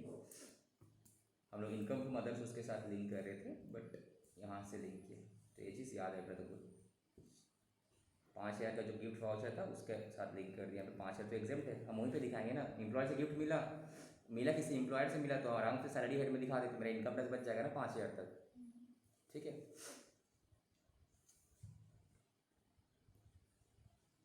तो ये गिफ्ट वाला केस। नेक्स्ट वाला फर्नीचर वाला कहानी, तो देखो कैलकुलेशन कैसे डेप्रिसिएशन किए हम लोग। क्या साल हो रहा है वहाँ पे, 2 साल हम लोग क्या देखे थे ना, तो कॉस्ट कितना था उसका, 60,000 था, सॉरी 3 साल था ना फर्नीचर। 3 साल था सर। हाँ एक फर्नीचर, दूसरा वाला तुम्हारा मोटर कार 2 साल का था, कार भी दिया था ना उसको, तो 60,000 इसका प्राइस था। तो तुम बोला था ना तो कितना था, 12,000 है, कितना होगा, 18,042 बेचा इतना, तो 12,000 मेरा लिए टैक्सेबल लग गया, प्लस 200 रुपये का इसका था। देखो वहाँ पे यूज़ ऑफ कुछ था, 200 रुपये कहानी देखना, देख लेते हम लोग क्या था 200 रुपये कहानी। नेक्स्ट कार वाला केस में तुम्हारा 2,50,000 था, अब 20% करके डेप्रिसिएशन माइनस होगा। तुमको समझ नहीं आ रहा तो बताना है, ठीक है, चुपचाप मत रहना। तो 20% करके तुम यहाँ से देख लो ना, उसको जरूरत नहीं है, यहाँ से देख लो। 20% का तुम्हारा माइनस होगा, पहले साल 50,000 तो 2 लाख हुआ बैलेंस, ठीक है। अगेन 50% कितना, 20%, सॉरी कार में तो 1 ही साल हुआ था, 2 साल भी नहीं पहुँचा था ना वो। यहाँ पे सिर्फ देखना क्वेश्चन में डेट चेंज हुआ है और कुछ नहीं। हम लोग का नया मैट है, ये क्वेश्चन पुराना मैट का, सिर्फ डेट चेंज हुआ और कुछ नहीं, ये 21 हो जाएगा तुम्हारा। तो अल्टीमेटली तुम्हारा आ रहा था 1,20,000 फायदा हो रहा है, तो ये टैक्सेबल हो जाएगा 1,20,000 यहाँ पे। बाकी जो भी आएगा 50,000 का, तो स्टैंडर्ड डिडक्शंस तो है ही क्वेश्चन में, ठीक है। ये जो भी हम निकाले किसके हिसाब से, ओल्ड रेजिट के हिसाब से निकाले। अगर न्यू रेजिट सर ये 4 महीना वाला भी ले रहा है सर।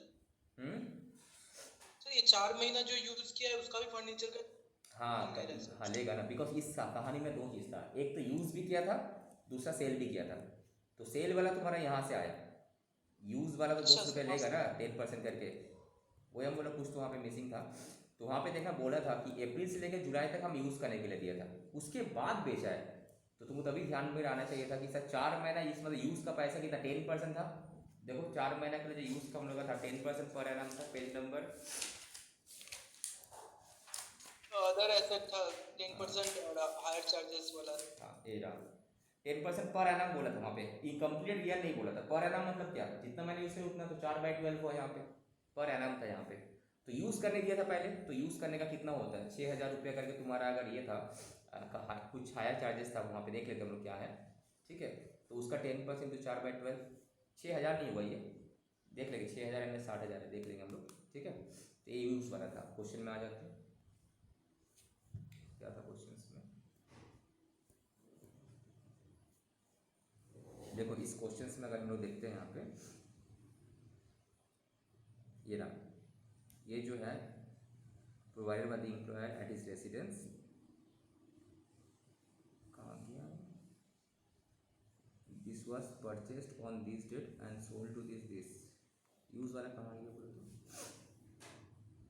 क्वेश्चन में 50 नहीं था ना, यस सर। यूज वाला कहाँ गया, परचेज किया था 1 मई को, सेल कर अगस्त को, ठीक है।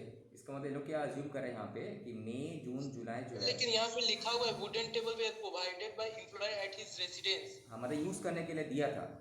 हाँ पूरा यहीं पे तो कहानी क्लियर कर दिया ना। देखो हम उसका रेसिडेंस में दे दिए थे कब, परचेस करके दे दिए थे कब, मई, यहाँ पे है 1 मई 2019 को, बट उसको हम बेचे कब, अगस्त को, ठीक है। जून जुलाई तो बेचे अगस्त को, 4 months। तो अब जब हम यहाँ पे ये बेनिफिट कैलकुलेट कर रहे हैं, हम मई से लेके कैलकुलेट कर रहे हैं हम इसका, हम परचेस से लेके कर रहे हैं यहाँ तक, तो यहाँ पे काउंट हो गया। तो जो तुम्हारा छूटा इसका मतलब 200 रुपये कहाँ से लिया, 6,000 कुछ और होगा, ये नहीं है 6,000 कहाँ से लाया,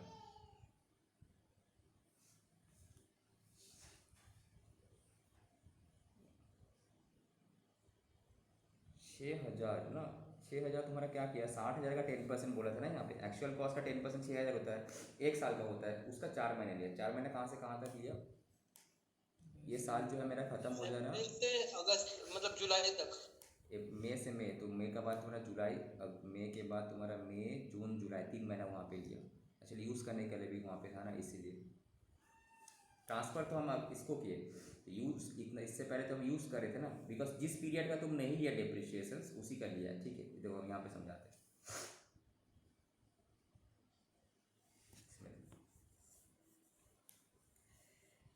परचेज वैल्यू जब निकाले, ये तुम्हारा 2019 को परचेस किया था और हमको जब भी बेचा, ठीक है फाइन। अब उसके बाद देखो अप्रैल से लेके जुलाई तक हमको बेचा कब है वो, सोल्ड कब किया हमको, अगस्त था ना, अगस्त 1 अगस्त था, तो 1 अगस्त 2000 ये 22-23 वाला से हम लेके चलते हैं 22 को। ये कौन सा ईयर चल रहा है मेरा, 2022-23। तो 22-23 में क्या हुआ, इसका मतलब अप्रैल से लेकर जुलाई तक तो हम यूज़ किए ना, उसका बाद हमको वो बेचा, तो ये बेचने वाला तो हम कैलकुलेशन कर लिए इम्पैक्ट, बट इतना दिन जो तुम यूज़ किया उसका इम्पैक्ट भी तो लेने पड़ेगा, समझ में आया। सर लेकिन यूज में तो बोला था कि कॉस्ट का डायरेक्ट 10% करके निकालने तो को, ये क्या यहाँ है, तो 6000 का 10% अरे फ्री भाई निकाल रहा है। 6000 का 10% कितना होता है, 6000 600 600, तो 600 का 6000 का 60,000 का 10% कितना है, 6000, उसका 4/12 होगा, ये होगा एक्चुअली 6000 थोड़ी होगा ये, तो 2000 हाँ तो 60,000 ना होगा। हाँ 60,000 होगा, गलत में गलत क्वेश्चन में एक्चुअली 60,000 होगा, 6,000 करके नहीं होगा, ये प्रिंटिंग मिस्टेक किया ये एक्चुअली, तब तुम्हारा केस में 2,000 हो जाएगा, ये 6,000 नहीं होगा, ओरिजिनल कॉस्ट का 10% बोला था ना पर एनम, तो 4/12, ठीक है। इस केस में तुम्हारा आंसर शायद 2,000 हो जाएगा, ये चेंज हो जाएगा। नेक्स्ट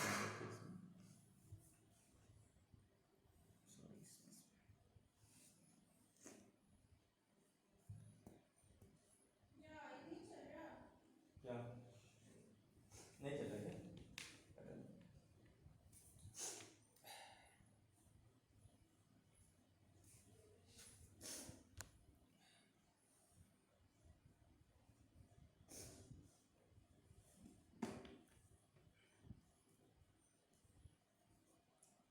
नेक्स्ट क्वेश्चन में आ जाते हैं हम लोग, क्वेश्चन नंबर 16, ठीक है। ये जो बोला था, ये बोला था तुम्हारा न्यू और ओल्ड दोनों में निकालने के लिए बोला था, अगर हम न्यू में, दोनों में तो आंसर सेम ही आएगा इस केस में, इस केस में तो तुम्हारा दोनों में आंसर सेम ही आएगा, ऐसा कुछ है नहीं कि जो एग्जाम से मिल रहा था ओल्ड में न्यू में नहीं मिलेगा, इसीलिए एक बार एक ही में दोनों का काम हो गया, ठीक है। Question number 16, Shri Ramchandra has been appointed as a director in a company from this date with a salary structure 60,000, फिर 2,000, फिर 24,000, फिर 3,000, फिर 76,000, ठीक है ना। During the year 2022-23 he also received board meeting fees 25,000, उसको फर्दर ये सब इन्फॉर्मेशन दिया हुआ है, रेंट फ्री भी मिला है उसको, ठीक है। कंपनी इतना का गिफ्ट दिया है बर्थडे में, टी स्नैक्स दिया है, इसका आशीष सब कौन कैसा समझा इस वाला क्वेश्चन को, ठीक है।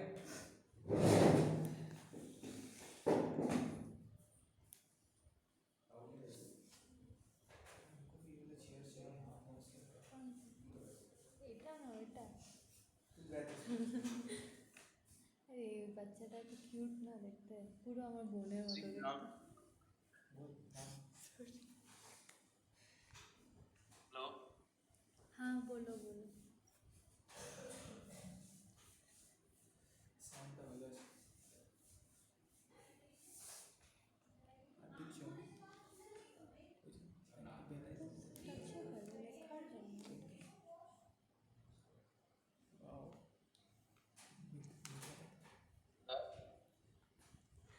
बेटा कैसे हाँ तुम समझा दो, सर गए हैं अभी। पीछे रबर नहीं सर हमको हाँ तुम स्टार्ट करो, स्टार्ट करो, तुम बोलो, हम है सुन रहे, ये ठीक है सर। चलिए। Ramchandra has been appointed as director in a company from Andhra in Samstar. दो बार सब आवाज कट कट के आ रहा है मेरा, वो इशू है यार। अब ठीक है, क्या देखते हो? ईयरफोन निकाल दो, ईयरफोन निकाल। ईयरफोन नहीं है, मैं नॉर्मल आवाज की बात कर रहा हूँ। तुम बोलो, हम सुनाई मिल रहा है हम लोगों को, तुम बोलो। Shri Ramchandra appointed as director in a company from salary structure 60,000,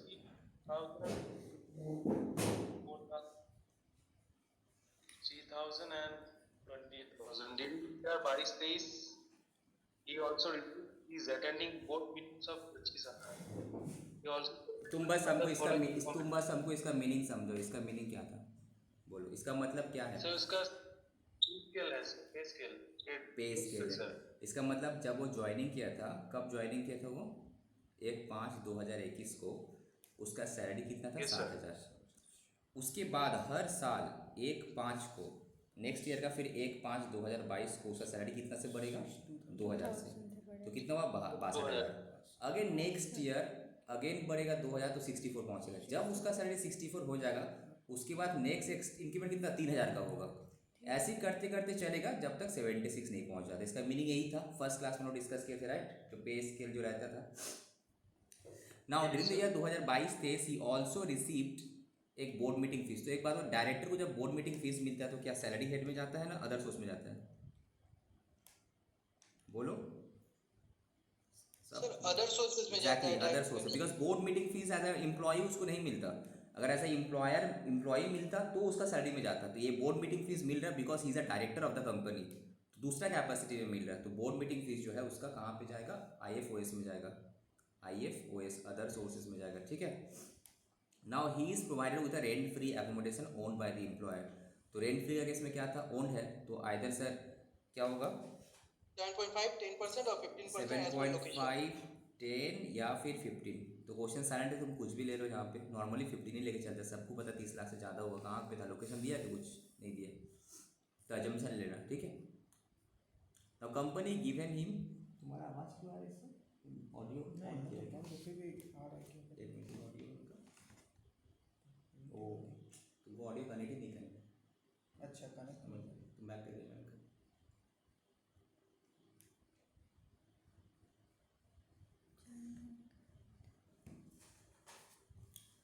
देखने की जरूरत नहीं है, इसे हो जाना छोड़ो, ऑफ कर। तो यहाँ पे रेंट ये उस ऑफ कर दे, यहीं पे देखो, तुम बुक रखो, बुक का भी जरूरत नहीं, जैसे बुक जो साइड है वो जो ला के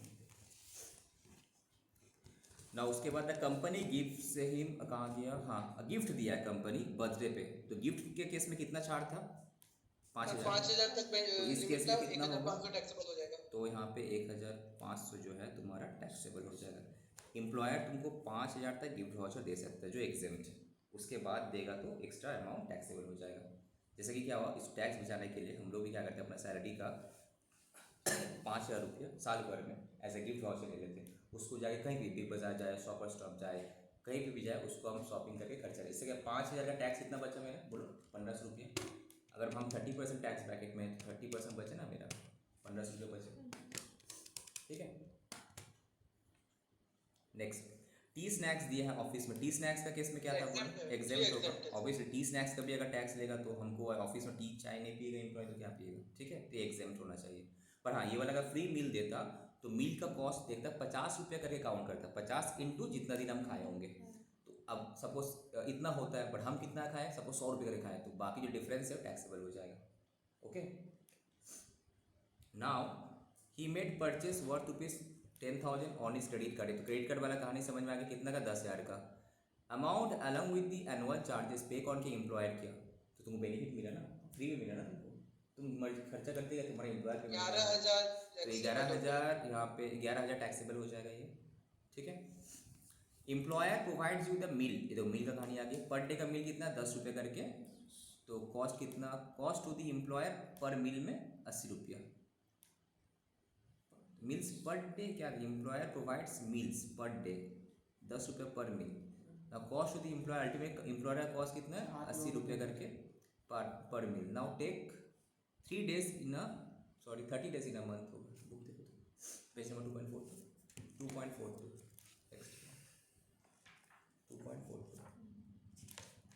तो डेज कितना है, 30 days होगा, 30 days ना, टेक 300 days। अच्छा 300 days है, कहाँ पे था, यहाँ पे 300 days।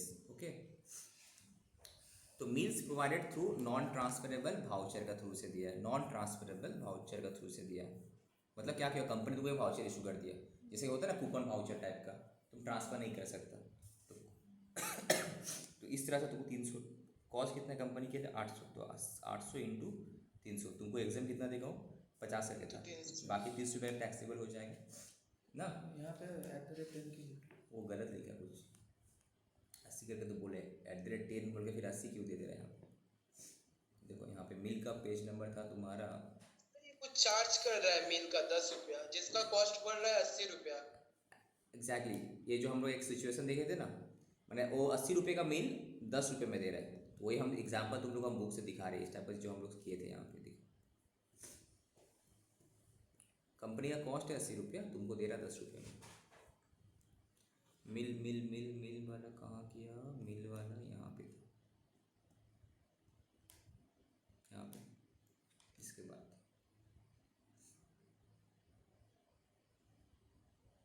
ये देखो यहाँ पे तुम लोग को एग्जाम्पल समझाए थे। देखो मिल वाला केस में क्या था कि सर एग्जाम्पशन है 50 रुपये तक, ठीक है, इफ ऑफ, बट हाँ ये वाला एग्जाम्पशन नहीं मिलेगा अगर हम न्यू टैक्स रेजिम में जाते हैं तो, बिकॉज न्यू टैक्स रेजिम में टैक्स रेट ऐसे ही तुमको कम कर दिया, वहाँ पे दूसरे अलग 10 20 है, 10 15 5 10 एंड 20 है, ठीक है। तो 50 रुपये का ऐसे एग्जाम था। Now in case meals provided through non transferable vouchers, non transferable vouchers, ठीक है। ट्रांसफरेबल होने से टैक्सेबल हो जाएगा, इसका मतलब नॉन ट्रांसफरेबल। अगर हम तुमको कंपनी मील वाउचर दिया, तुम इसको ट्रांसफर नहीं कर सकते, तुम्हें उठाने पड़ेगा वाला में, ठीक है। तो 50 रुपये तक एग्जाम्पशन है, only if it is provided at office premises. तुम ये वाला मील वाउचर कहीं और यूज़ कर रहे हैं ऐसे नहीं, तो गिफ्ट वाउचर हो जाएगा, तो 5000 वाला कहानी हो जाएगा थ्रू नॉन ट्रांसफरेबल वाउचर का थ्रू से। इसके बाद ट्रांसफरेबल होगा तो टैक्स जाएगा। इसी का एग्जाम्पल यहाँ पे हम लोग समझाए थे कि सपोज कहाँ पर वो एग्जाम्पल था, एम्प्लॉयर प्रोवाइड मील कॉस्टिंग 70 रुपया per meal to the employ for 300 days. Now through non transferable voucher था तो कितना 50 तो ऐसे एग्जाम था, 50 70 20 रुपये टैक्सेबल था। तो इस केस में क्या हुआ, इस केस में 80 था बट 10 रुपये हमसे चार्ज कर रहे हैं। तो ना अब जब हम कंपेयर करेंगे 50 के साथ, क्या 80 माइनस 50 था, 70 माइनस 50 होगा, क्या होना चाहिए 70 माइनस 50 होना चाहिए, बिकॉज 10 तो हमसे काट ही रहा है सैलरी से वो। ये जो कहानी था ना तुम्हारा, 80 रुपये कॉस्ट है बट हमको 10 रुपये में दे रहा है, तो अब हम बेनिफिट कितना मिला हमको, मतलब 70। तो 50 अब तो ऐसे बेनिफिट 70 का मिला, तो 50 तो ऐसे भी एग्जाम था मेरा, तो बाकी टैक्सेबल 20 होगा पर मील, तो 20 इंटू 300 डेज। अच्छा ये फ्री में देता है? फ्री में नॉर्मली फ्री में नहीं, कंसेशनल रेट में देता, कोई फ्री में कहाँ किया, फ्री में तो पूरा टैक्सेबल होगा -50।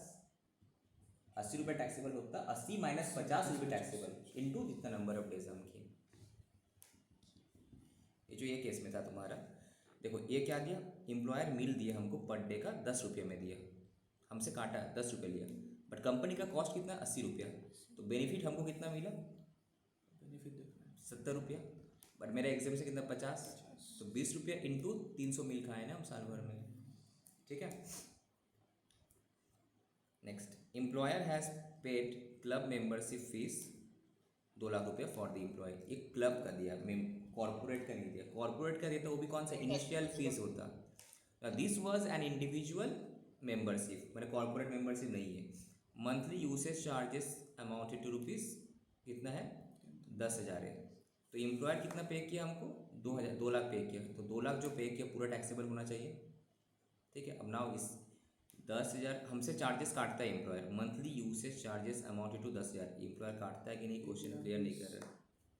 अगर हम ये अज्यूम करते हैं मंथली हमसे चार्जेस काट रहा है, employer has paid, employer 2 lakh तो खर्चा किया फाइन है, पर मंथली यूसेज चार्जेस इतना, अगर हम ये कंपनी काट रहा है कि नहीं एक बार देख लो, यहाँ पे कंपनी काटना चाहिए वाला हिसाब से, तो डिफरेंस तुम्हारा एक 80,000 टैक्सेबल होना चाहिए। इसका क्वेश्चन नंबर कितना था ये 16 या 15 था सर? 16 था। 16 था ना। तो मिल वाला केस तो ठीक है, ये जो हम बताए देखो 80 माइनस 10 करे 70 इंटू दिस, ये तो समझ गए। उस कॉर्पोरेट मेंबरशिप वाला कहाँ गया बोलो तो, कॉर्पोरेट मेंबरशिप वाला यहाँ क्यों नहीं दिया। अच्छा यहाँ पे वो लोग 15% सैलरी एसेसिंग दी पॉपुलेशन एक्सीड 25 लाख, जो एजम्पशन हम लेने के लिए बोले थे। क्वेश्चन साइलेंट रहेगा तो परक्यूजिट वैल्यू जब कैलकुलेट करना है 7.5 10 और 15 है ना, तो 15 के इसमें पॉपुलेशन कितना था 25 लाख से ऊपर होगा, तो हम ये अज्यूम करके लिए यहाँ भी अज्यूम कर लिए यहाँ पे, ठीक है। नाउ गिफ्ट सर आप 15 वाला क्यों रेफर कर रहे हैं क्या? क्वेश्चन नंबर कितना था वो 17 था ना 15 सर 16 सर ये नहीं बोल रहे हैं कि आप 15% वाले को आप रेफर करेंगे? नहीं 15% वाले, हाँ क्वेश्चन साइलेंट रहेगा तो 15% ही लेके तुम करना है। सब सिटी का मैक्सिमम पॉपुलेशन 10 लाख से ऊपर ही होगा ना, मैक्सिमम अभी कौन सा कितना है, तो क्वेश्चन में तुम जो भी अज्यूम करेगा उसका बेसिस में, तो मैक्सिमम सजेस्टेड आंसर वगैरह 15% लेके करते हैं, ठीक है। तो 15% लेके बट लिख देना वहाँ पे, मेंशन कर देना कि assuming the population is more than 25 lakh, ठीक है। टाइम का तो बोले दीजिए यहाँ पे। 9:15 में पूछे। हाँ नहीं, एम्प्लॉयर वाला केस तो ये समझ में आ गया था, क्रेडिट कार्ड भी ठीक है, मील्स वाला भी हो गया, और वो कॉर्पोरेट मेंबरशिप वाला कहाँ दे दिया, दिए नहीं थे यहाँ पे। सर शायद नया एडिशन किए। हाँ, मैट न्यू मैट में होगा, पुराना मैट में नहीं है, इसलिए ना। तो रोहित तुम्हारा पास तो पुराना मैट है ना, वहाँ पे नहीं होगा, देखो तो। पास तक ही है, उसके बाद जो वो एडिशन हुआ है वो नहीं है। हाँ एग्जैक्टली, तो वो नहीं दिए, वो भी तुम्हारे इसमें ऐड हो जाएगा, ठीक है। तो यहाँ पे देखो old tax versus new tax अगर हम लोग करेंगे बेसिकली, तो ये भी सेम है, ये भी सेम है, सिर्फ फर्क कहाँ पड़ेगा बोलो तो सिर्फ एग्जाम्शन का केस में, राइट। देखो ध्यान दो, जहाँ पे तुमको बाकी सब में जहाँ पे एग्जाम्शन नहीं है वहाँ पे तो ऑलमोस्ट सेम ही है, यहाँ तक कोई एग्जाम्शन नहीं चक्कर है। बट यहाँ पे तुमको बेनिफिट मिलेगा किसमें, मिल में, कितना का, 50 रुपये का। बट जो अगर न्यू टैक्स है, सपोज तुम ओल्ड टैक्स रेजिम में है या न्यू टैक्स में है, तो तुमको 50 का बेनिफिट मिलेगा, उसको नहीं मिलेगा। तो देखो इसको यहाँ पे पूरा 70 रुपये तेरा बेनिफिट आ रहा था ना, पूरा 70 इंटू दिस, तो एग्जाम में आएगा। अब जितने भी क्वेश्चन लास्ट टाइम जैसे कि दिया एग्जाम लड़के लोग दिया है, तो लोग ओल्ड न्यू दोनों कंपनी ने बोला है, तुमको ये चीज़ आना चाहिए, स्पेशली सैलरी चैप्टर में, ठीक है। यहाँ पे तुमको एग्जाम से मिला था, बट यहाँ पे नहीं मिल रहा 50 रुपये का बेनिफिट, ठीक है। तो फुल्ली टैक्सेबल मतलब कितना, जितना तुमको बेनिफिट मिला 70 रुपये ना, तो ओवर कॉर्पोरेट मिलेगा ही नहीं कुछ। एग्जामेशन मैक्सिमम मिलेगा ना, थोड़ा बहुत जो कन्वेंस अलाउंस मिला नहीं इसमें मिल में मिल में इसको नहीं मिलेगा, न्यू टैक्स रेसिप्ट ना, गिफ्ट वाउचर वहाँ पे कुछ नहीं मिलेगा। स्टैंडर्ड डिडक्शन अभी नहीं है, बट न्यू इसमें आ जाएगा, अमेंडमेंट जब करेंगे हम लोग, ठीक है। सर नया वाला में बड़ा कंफ्यूजन हो रहा है सर। हाँ, उसी के लिए तुमको क्या है ना, अलग से देखना, हम लोग एक चैप्टर करेंगे न्यू टैक्स रेजिम के ऊपर, तो जो अलग अलग आ रहा है उस एक चैप्टर ही है न्यू टैक्स रेजिम के ऊपर, वहाँ पे एक साथ में सब हम लोग कर लेंगे, ठीक है। ये दो हटा, एक ही रखना चाहिए एक्चुअली इसका, इनकम टैक्स डिपार्टमेंट को। दो करने से बहुत कोई स्टूडेंट भी कन्फ्यूज हो जाता है ना, इतना थोड़ी याद रख पाएगा। कोई भी दोनों में कोई भी चूज कर सकता है ना। नेक्स्ट क्वेश्चन नंबर 17, ये बोला है new tax regime old tax regime दोनों में करके दिखाओ। हाँ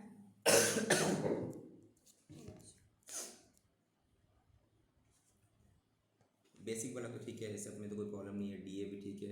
ये जो 50% बोला है, जब हम कैलकुलेशन करेंगे salary suppose for the purpose of perquisites, तो इसका 50% लेना है, इंटू 12 करना पड़ेगा। बट अभी तो इनकम तो मेरा पूरा होगा, ठीक है। Now his employer deducted 5,000 towards income tax from his salary, मेरा सैलरी से इनकम टैक्स काटा, टीडीएस काटता है, तो 5,000 काटा, plus paid 1,000 income tax on his behalf, ठीक है।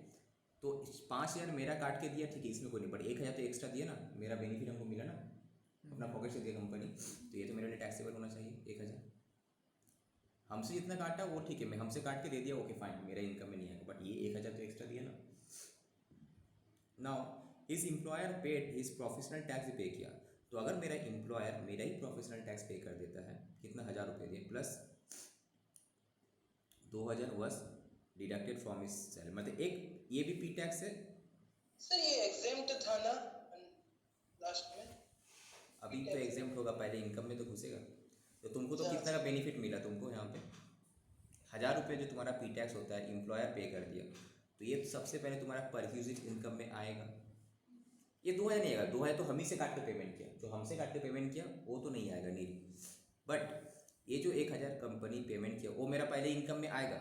अगेन जब हम ग्रॉस सैलरी के बाद डिडक्शन मिलेगा, कि 1,000 का भी मिलेगा, 2,000 का भी मिलेगा, ठीक है। ये याद रखना, इनकेस ऑफ पी टैक्स क्या होता है, पी टैक्स हो टीडीएस हो, इनकेस ऑफ पी टैक्स अलग से डिडक्शन नहीं मिलता है, एम्प्लॉय वाला ही मिलेगा, एम्प्लॉयर वाला ही मिलेगा।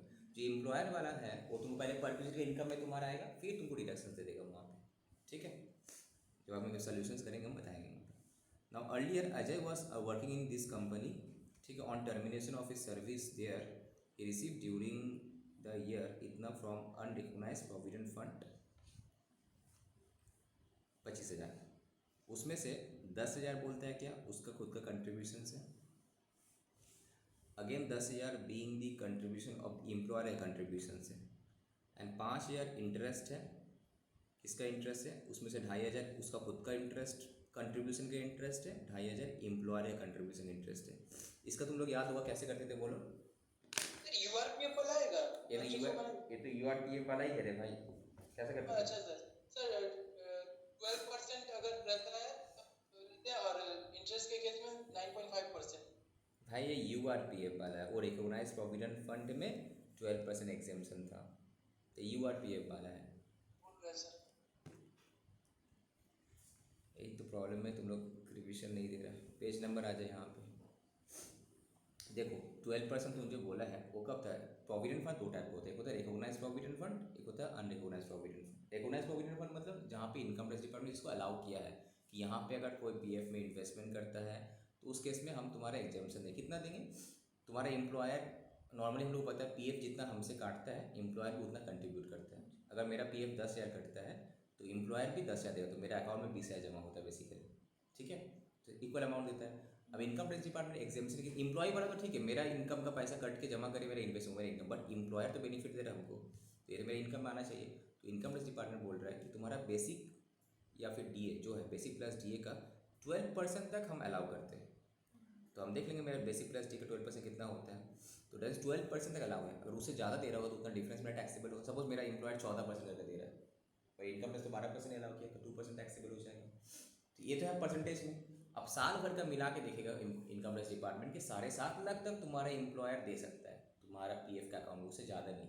ये जो 7.5 लाख है PF है, प्लस तुम्हारा ये था क्या था वो NPA, सब कुछ मिला के था, राइट। लास्ट क्लास में डिस्कस किए थे हम लोग, मैक्सिमम 7.5 लाख का लिमिट था वो।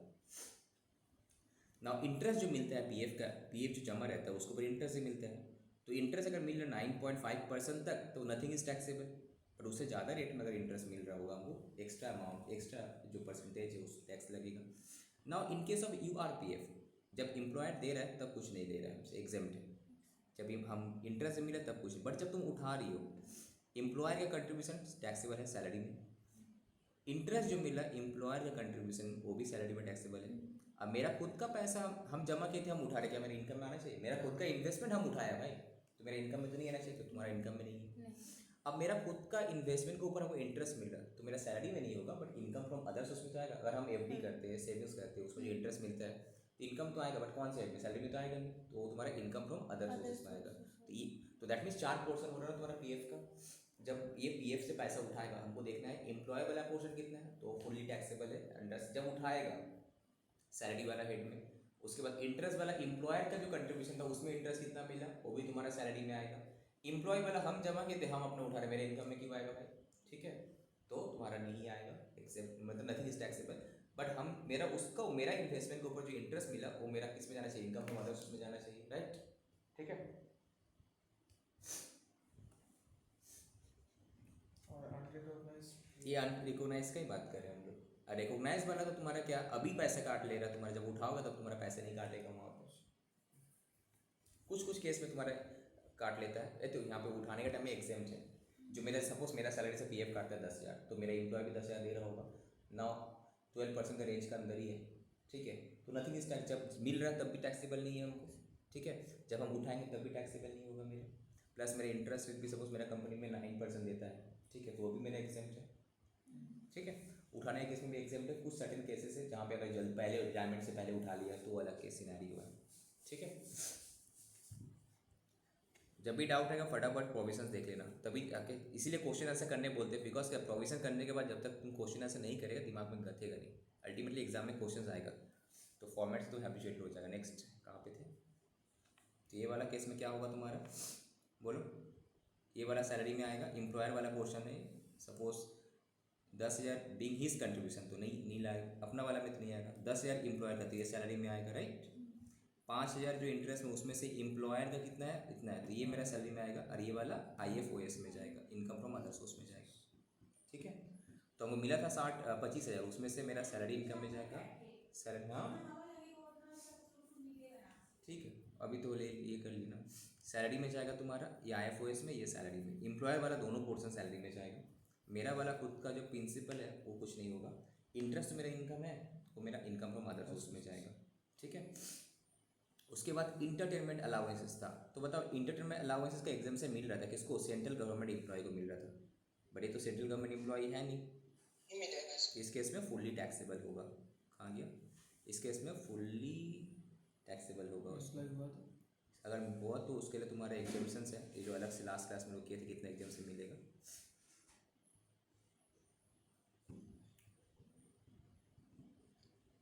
सर कितना पेज में था? ये रहा। अगर सेंट्रल, यहाँ पे है देखो, अगर तुम्हारा सेंट्रल गवर्नमेंट एम्प्लॉय होता है, ये जो है ये डिडक्शंस मिलता है only to the central government employees.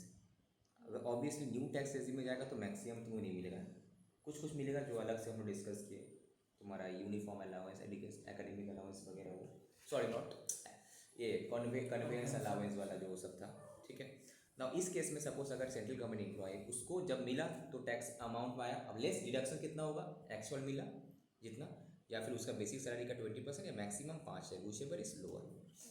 But other than this non government employees उसको फुली टैक्सेबल है।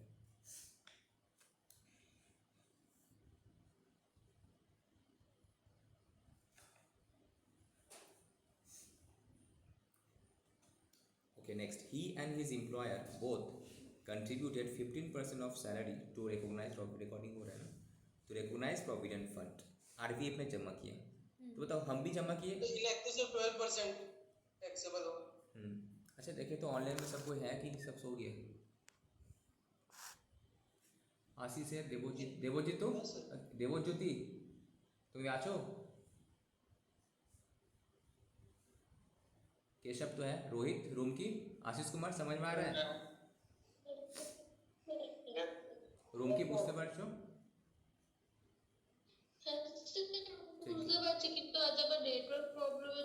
ওকে ঠিক আছে, আমার রেকর্ডিং আছে, আমি আপলোড করে প্রাইভেটে লিঙ্ক দিয়ে দেবো, পাবলিক করবো না, বিকজ আজকে রেকর্ডিংটা আমার ঠিকঠাক হয়নি, আমার ঠান্ডা লেগে আছে, ঠিক আছে। রেকর্ডিং আমার চলছে, আমি আপলোড করে দেবো, প্রাইভেটে লিঙ্ক দিয়ে দেবো, মানে আমাদের গ্রুপে, হোয়াটসঅ্যাপ গ্রুপে লিঙ্ক দিয়ে দেবো, পাবলিক করবো ওটাকে। তাহলে সব ভিডিও আপলোড করেন, হ্যাঁ? यूट्यूब सब वीडियो अपलोड करें। मार्केटिंग, तब ना पता चलेगा कि हाँ साहिल सर भी है, खाली कॉपी गुरु नहीं है यहाँ पे। अरे हम अपलोड करेंगे तो जान थोड़ा हमें पहचान बढ़ेगा ना वहाँ पे। अच्छा पर्पस बहुत सारा होता है कि दूसरों को हेल्प करने का मेरा पर्पस रहता है, खाली अपलोड्स नहीं। सपोज किसी के पास सच में बहुत फाइनेंशियल क्राइसिस है, नहीं ले पा रहा ट्यूशन, तो उसका हेल्प हो जाएगा ना। अब तुम भी सोचा न्यू किसी का नहीं है, यूट्यूब में सर्च किया सब 2019 नहीं में हम पूरा अभी तक जो तुम्हारा 5 years ऑफ इनकम है, इसे एवरी क्लास अपलोड करके रखे। मेरा पर्पस यही था कि एटलीस्ट जो क्लास करने आएगा वो तो है, जो नहीं भी करता उसका बेनिफिट हो जाएगा। अब मेरा वीडियो बहुत कोई देखता है एग्जाम से पहले, अभी कोई नहीं देखता, एग्जाम से पहले बहुत देखते हैं, क्योंकि अब तो हम इसके बाद क्या होना, क्विक रिवीजन करेंगे ना, जैसे तुम्हारा सैलरी चैप्टर को 1 घंटा में सल्टाएंगे, तो इस टाइप का, तो वो वीडियो जब अपलोड करेंगे तो बहुत हेल्प होगा एग्जाम से पहले। तो interest on recognise provident fund 10.5 कहाँ की, सॉरी ये वाला बताओ तो क्या होगा, आशीष मत बताना, ये बताएगी हमको अर्चना लक्ष्मी है क्या? अर्चना तो नहीं, लक्ष्मी है, लक्ष्मी ये वाला बताओ तो क्या होगा, कहाँ गया? तुम्हारा एम्प्लॉयर तुम्हारा सैलरी का 15% जमा करता है तुम्हारा प्रोविडेंट फंड में, तो तुम्हारा इस कितना टैक्सेबल होगा, कितना एग्जाम्प्ट होगा इस केस में बताओ। साला मेरा नाक तो सुसु कर रहा है, साला क्या हो गया? बोलो क्या हुआ? रूम की बोलो। अच्छा দেবজ্যোতি তুমি আছো কি না? তোমাকে নিয়ে আমার টেনশন হয়, তুমি চুপচাপ থাকো একদম। দেবজ্যোতি, आशीष कुमार बता, आशीष कुमार, ये लोग से क्वेश्चन पूछते हैं ना, तुम लोग मेरा टाइम किल कर लेते हैं, एक तो अनम्यूट करके बोलने में। बोलो क्या होगा ये?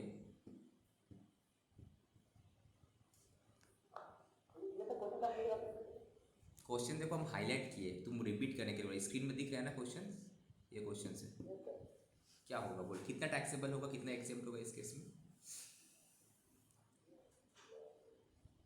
तुम लोग एकदम पढ़ाई नहीं कर रहे करते, इवन हम अगर क्लास मिस करता है, नेटवर्क प्रॉब्लम है, हम तो वीडियो अपलोड भी कर देते, देखना चाहिए ना। 1.5 के स्पीड में देखो सिंपली वहाँ पे बोला था कि एम्प्लॉयर कंट्रीब्यूशन हम एग्जाम करेंगे 12% तक, राइट?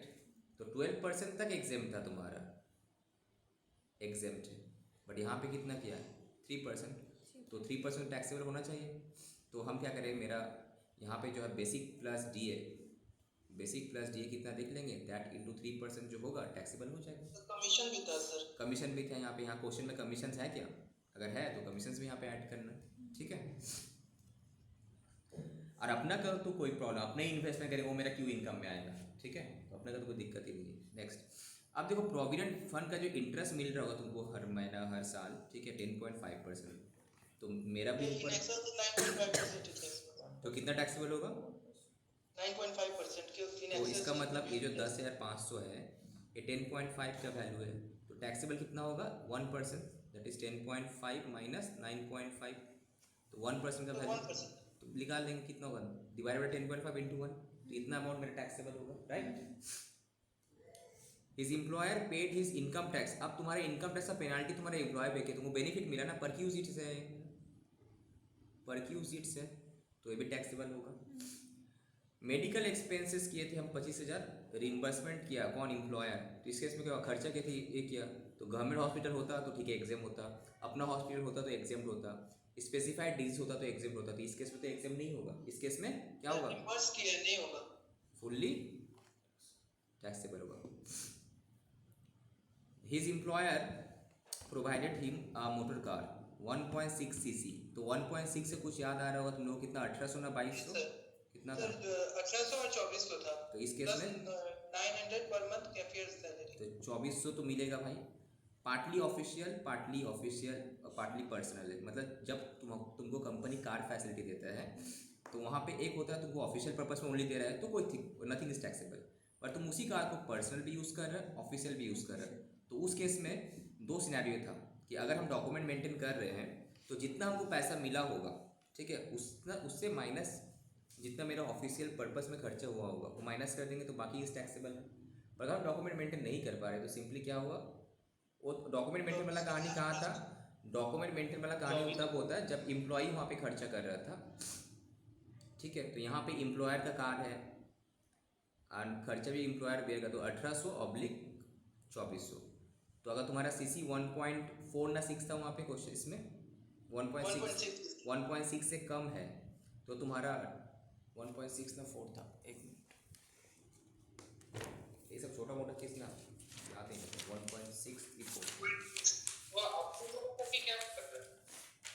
1.6 ओके, अप टू 1.6 तक तुम्हारा 1800 रुपया था, मैंने 1800 आएगा, तो यहाँ पे 1800 हम लोग 1800 आएगा, ठीक है, तो 1800 ड्राइवर तो दिया नहीं, अगर ड्राइवर देता तो 900 रुपये और हम लोग ऐड करते, बट यहाँ पे ड्राइवर का क्वेश्चन नहीं है, तो 1800 रुपया करके हमको एग्जाम से मिलेगा, तो कितना मिलेगा 1800 इंटू 12, अब वो देखने कितना होता है 1800 इंटू 12 करने से, एक ही से आया 600, तो यहाँ पे 10,000 ही किया है, ठीक है, तो यहाँ पे तुम्हारा 10,000 ही किया है। नेक्स्ट, इसका क्वेश्चन नंबर कितना था ये 17, इसका आंसर में आ जाओ,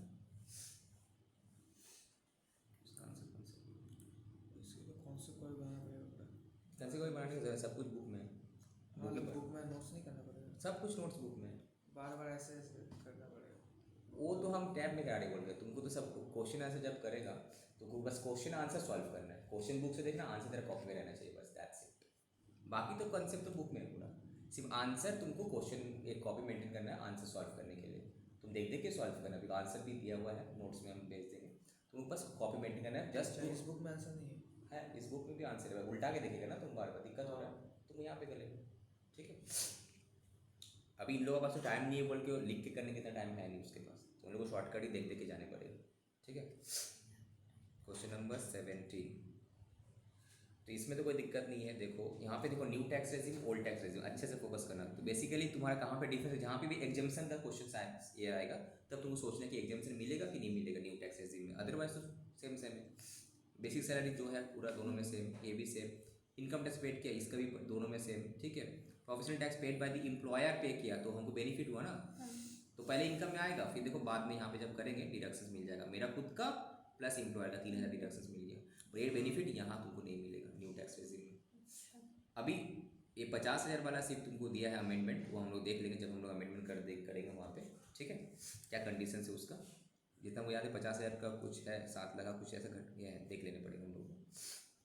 नाउ ये जो अनरिकॉग्नाइज्ड प्रोविडेंट फंड से हम लोग डिस्कस किए थे, एम्प्लॉयर वाला सिर्फ टैक्सेबल होगा, उसके बाद तुम्हारा इंटरेस्ट वाला सीध जाएगा एम्प्लॉयर का, राइट, और अपने वाला कहाँ जाएगा, इनकम फ्रॉम अदर सोर्स में जाएगा, सैलरी में नहीं आएगा, राइट, ये सेम दोनों में आएगा।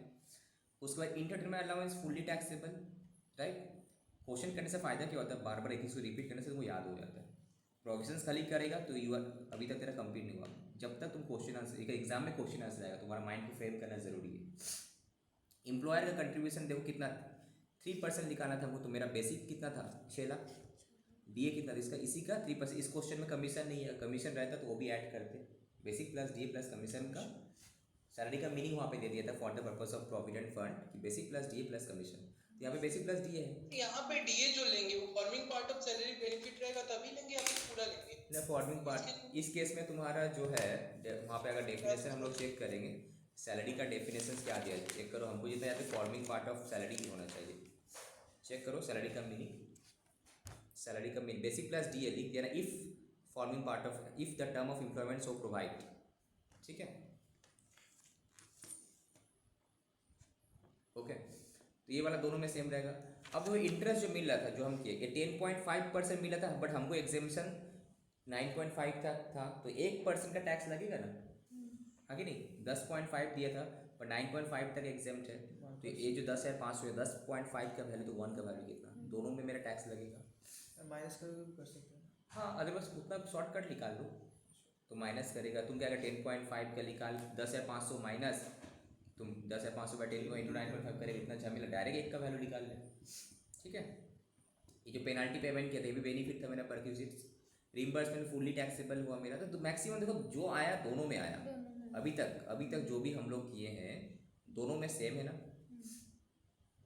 दोनों में सेम है ना, क्योंकि अभी तक कोई एग्जेम्पशन का कुछ का, यहाँ पे एग्जेम्पशंस, ये जो एग्जेम्पशन है ना पीएफ वाला, ये दोनों में मिलेगा, जो 12% वाला जो कहानी है, ये ओल्ड में भी मिलेगा 12%, न्यू में मिलेगा तुम्हारा 9.5% इनकेस ऑफ इंटरेस्ट, इसमें कोई प्रॉब्लम नहीं है, ठीक है।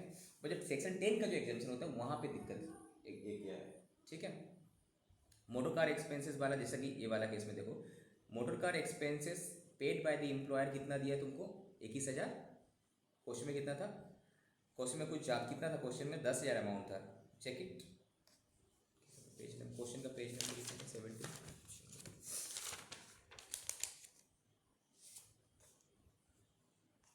70 था ना, तो यहाँ पे कितना था 10,000 ही है 10,000 ही है, बट यहाँ पे जब हम कैलकुलेशंस करेंगे 10,000 क्या दिए यहाँ पे, expense amounting to were borne by the employer, employer कितना खर्चा किया, 10,000 खर्चा किया, बट वहाँ पे तुम्हारा ये तुम कार पार्टली ऑफिशियल होगा तो इनकम टैक्स के हिसाब से स्लैब रेट है तुम्हारा कितना, 1800 इंटू 12, 21,600 होगा, हाँ कि नहीं। वहाँ पे क्या बोला, एकदम फिक्स रेट है, एम्प्लॉयर कितना खर्चा किया वो वाला कब रिलेवेंट होता है, जब हम कुछ डॉक्यूमेंट वगैरह मेंटेन करते हैं, या फिर एम्प्लॉय जब खर्चा कर रहा है वो तुमको याद होगा, एक बार हम आगे तुम लोग को बोला और एक बार समझा देते हैं,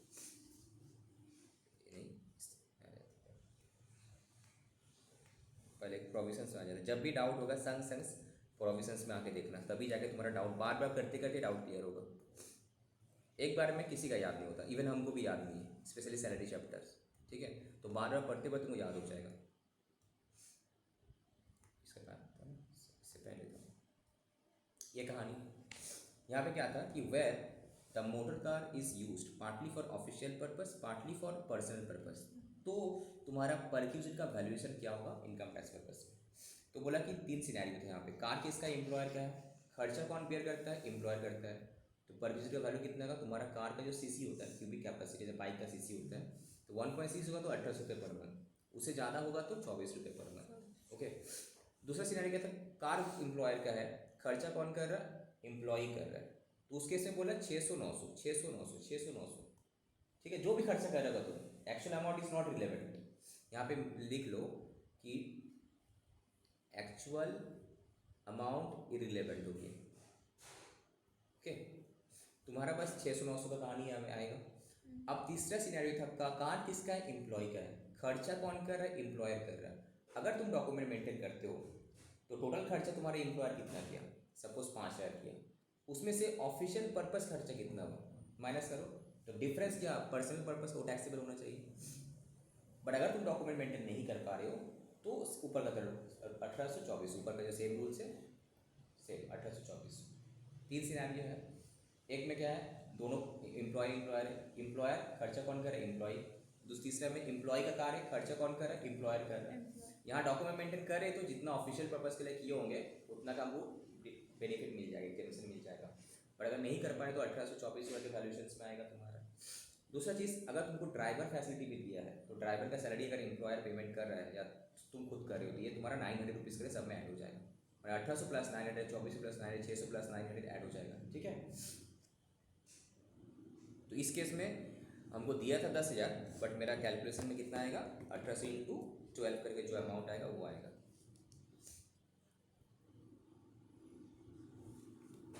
ठीक है, तो यही वाला अगर 1.6 से ज़्यादा होता तो 2400 प्लस 12, अगर ड्राइवर फैसिलिटी भी रहता तो 1800 प्लस 900 या फिर 2400 प्लस 900 करके इंटू 12 होता। अब डिडक्शन क्या चीज़ का मिलेगा, सब 50,000 सेक्शन 16 का, ठीक है। इंटरटेनमेंट अलाउंस का जो है मेरा फुल्ली टैक्सेबल हो गया, इसका कोई डिडक्शन नहीं मिलेगा बिकॉज ये गवर्नमेंट एम्प्लॉय नहीं है। पी टैक्स जो हो एम्प्लॉय, जब हम एम्प्लॉयर जब मेरा होकर पेमेंट किया था तो हम यहाँ पे पी टैक्स को दिखाए थे इनकम में, फिर देखो हम उसको यहाँ पे माइनस दिखाते, बट इसका बेनिफिट इसको न्यू टैक्स रेजिम में नहीं मिलेगा। ओनली 50,000 भी नहीं मिला, बट न्यू टैक्स रेजिम में 50,000 वाला भी देगा, दिसंबर वाला जब अटेंड हम लोग करेंगे अलग से तब हम डिस्कस करेंगे, अभी नहीं, अभी कन्फ्यूजन हो जाएगा, अभी फिलहाल नहीं आता के लिए नहीं है, ठीक है। दिसंबर के लिए वो अमेंडमेंट आया हुआ है ना। पी टैक्स जो है तुम्हारा जो भी तुम्हारा पैसा काट के तुम दिया था सैलरी से तो 3,000 का तुम्हारा डिडक्ट माइनस हो जाएगा प्लस, तो यहाँ पे एम्प्लॉयर प्लस एम्प्लॉय दोनों आएगा, और इनकम में कौन सा आएगा, ओनली एम्प्लॉयर, अपना वाला तो नहीं आएगा। मेरा ही इनकम का काट के हमको जमा किया तो इनकम में क्यों लेंगे हम, डायरेक्ट उल्टा बेनिफिट मिलेगा ना। एम्प्लॉयर वाला, एम्प्लॉयर अपना पॉकेट से दे रहा था तो वो वाला बेनिफिट आया, पर फिर माइनस भी हो गया तुम्हारा, नील इम्पैक्ट हुआ उसका।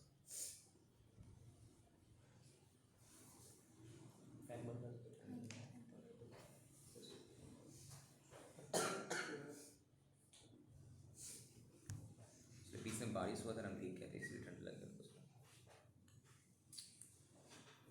हाँ था क्वेश्चन सीखना था। थोड़ा मम्मी आ गई है क्या, आने से ऊपर आ जाने बोलना, बात कर लो, ये खुला ही होगा क्या जाए। कितना पेज था बोलना, page number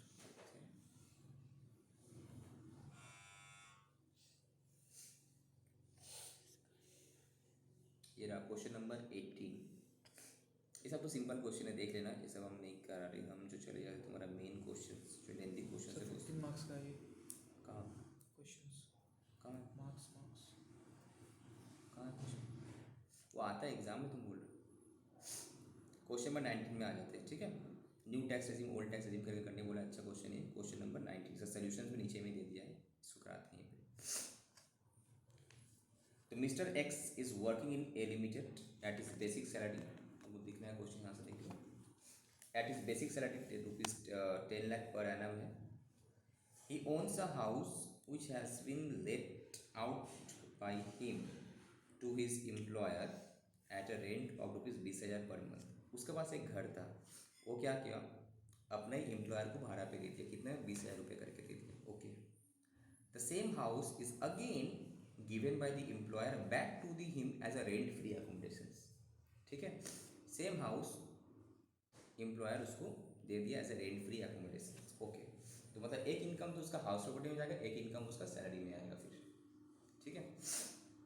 the municipal taxes paid by him 4,000, ये किस लिए दिया, जब उसका हाउस प्रॉपर्टी की इनकम कैलकुलेट करेंगे तो म्यूनिसिपल टैक्स जो पे किया उसके इनकम से माइनस हो जाएगा।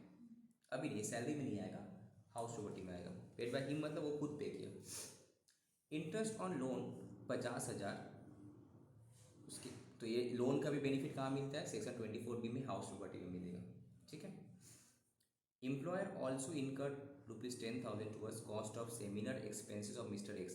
तो सेमिनार एक्सपेंस किया तो ट्रेनिंग का पर्पस हुआ, तो हम काम करें, सेमिनार करा रहा है तो एग्जेम्प्ट होना चाहिए। मेरा एम्प्लॉय को ट्रेनिंग दे रहा है, सेमिनार करवा रहा है, वो तो एग्जेम्प्ट होना चाहिए, ये तुम्हारा एग्जेम्प्ट होगा, ये सैलरी में होगा बट एग्जेम्प्ट होगा।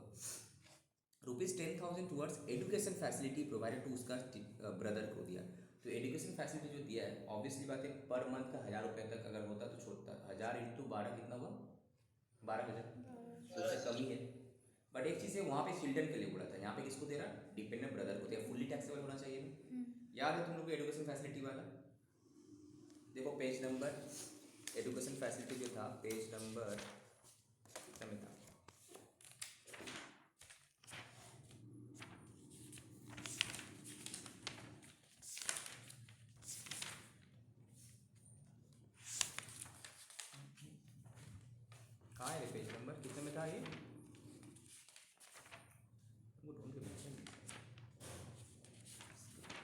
ये रहा पेज नंबर 2.18 देखो यहाँ पे है चिल्ड्रेन का बात बोला था, ठीक है। Education facility provided to the children, तो 1000 रुपये के लिए पर मंथ ठीक है, 1000 से ज़्यादा होगा तो फुली टैक्सेबल हो जाएगा ना। तो यहाँ पे 10,000 है, वो भी नॉन मतलब नॉन इसको दिया, नॉन चिल्ड्रेन छोड़ के किसी और को दिया, तो वहाँ पे तुम्हारा फुली टैक्सेबल हो जाएगा, राइट। नाउ कंप्यूट इज, बस इतना ही दिया, compute is total income and tax liability under the दोनों में, old tax regime new tax regime, ठीक है। तो हमको ये ओल्ड है ये न्यू है। सबसे पहले सैलरी में जाते हैं, सैलरी कितना होगा, बेसिक सैलरी कितना है, कुछ बोला हाँ 10 लाख पर आना में, तो ये भी 10 लाख ये भी 10 लाख होगा, राइट। नेक्स्ट और कुछ दिया है यहाँ पे, उसके बाद एम्प्लॉयर जो उसको रेंट फ्री एकोमोडेशन दिया है, तो पॉपुलेशन हम मान लेंगे कितना रेंट फ्री में दिया है ना, तो ओन्ड बाय द एम्प्लॉयर की रेंटेड लेके दिया, रेंटेड लेके दिया, तो उस केस में क्या होगा, जितना रेंट पे किया या फिर 15% of salary whichever is lower, right. तो इस केस में कैलकुलेशन करेगा यहाँ पे लोग, देखो RFA 15% ऑफ इस सैलरी, सैलरी मतलब बेसिक प्लस DA ऑल था, तो यहाँ पे बेसिक छोड़ के और कुछ है नहीं फिलहाल, तो 10 लाख का 15% होता है 1,50,000, ओके। अब रेंट पेमेंट कितना किया, 20,000 का अगर रेंट लिया तो 20,000 इंटू 12 2,40,000, तो लोअर कितना है 2,40,000, व्हिचएवर इज लोअर, क्या किया यहाँ पे 11,50,000, 1.5 लाख लोअर है ना। हाँ ये 1.5 लाख है, ये क्या कि 11,50,000 कहाँ से लेकर आ गए फिर,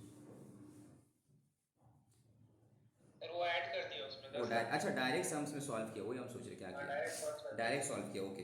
तो सैलरी के साथ डायरेक्ट 1,50,000 इन दोनों में कंपेयर करने से तुम्हारा 1,50,000 ही लोअर आएगा, डायरेक्ट सैलरी में ऐड कर दिया, ओके।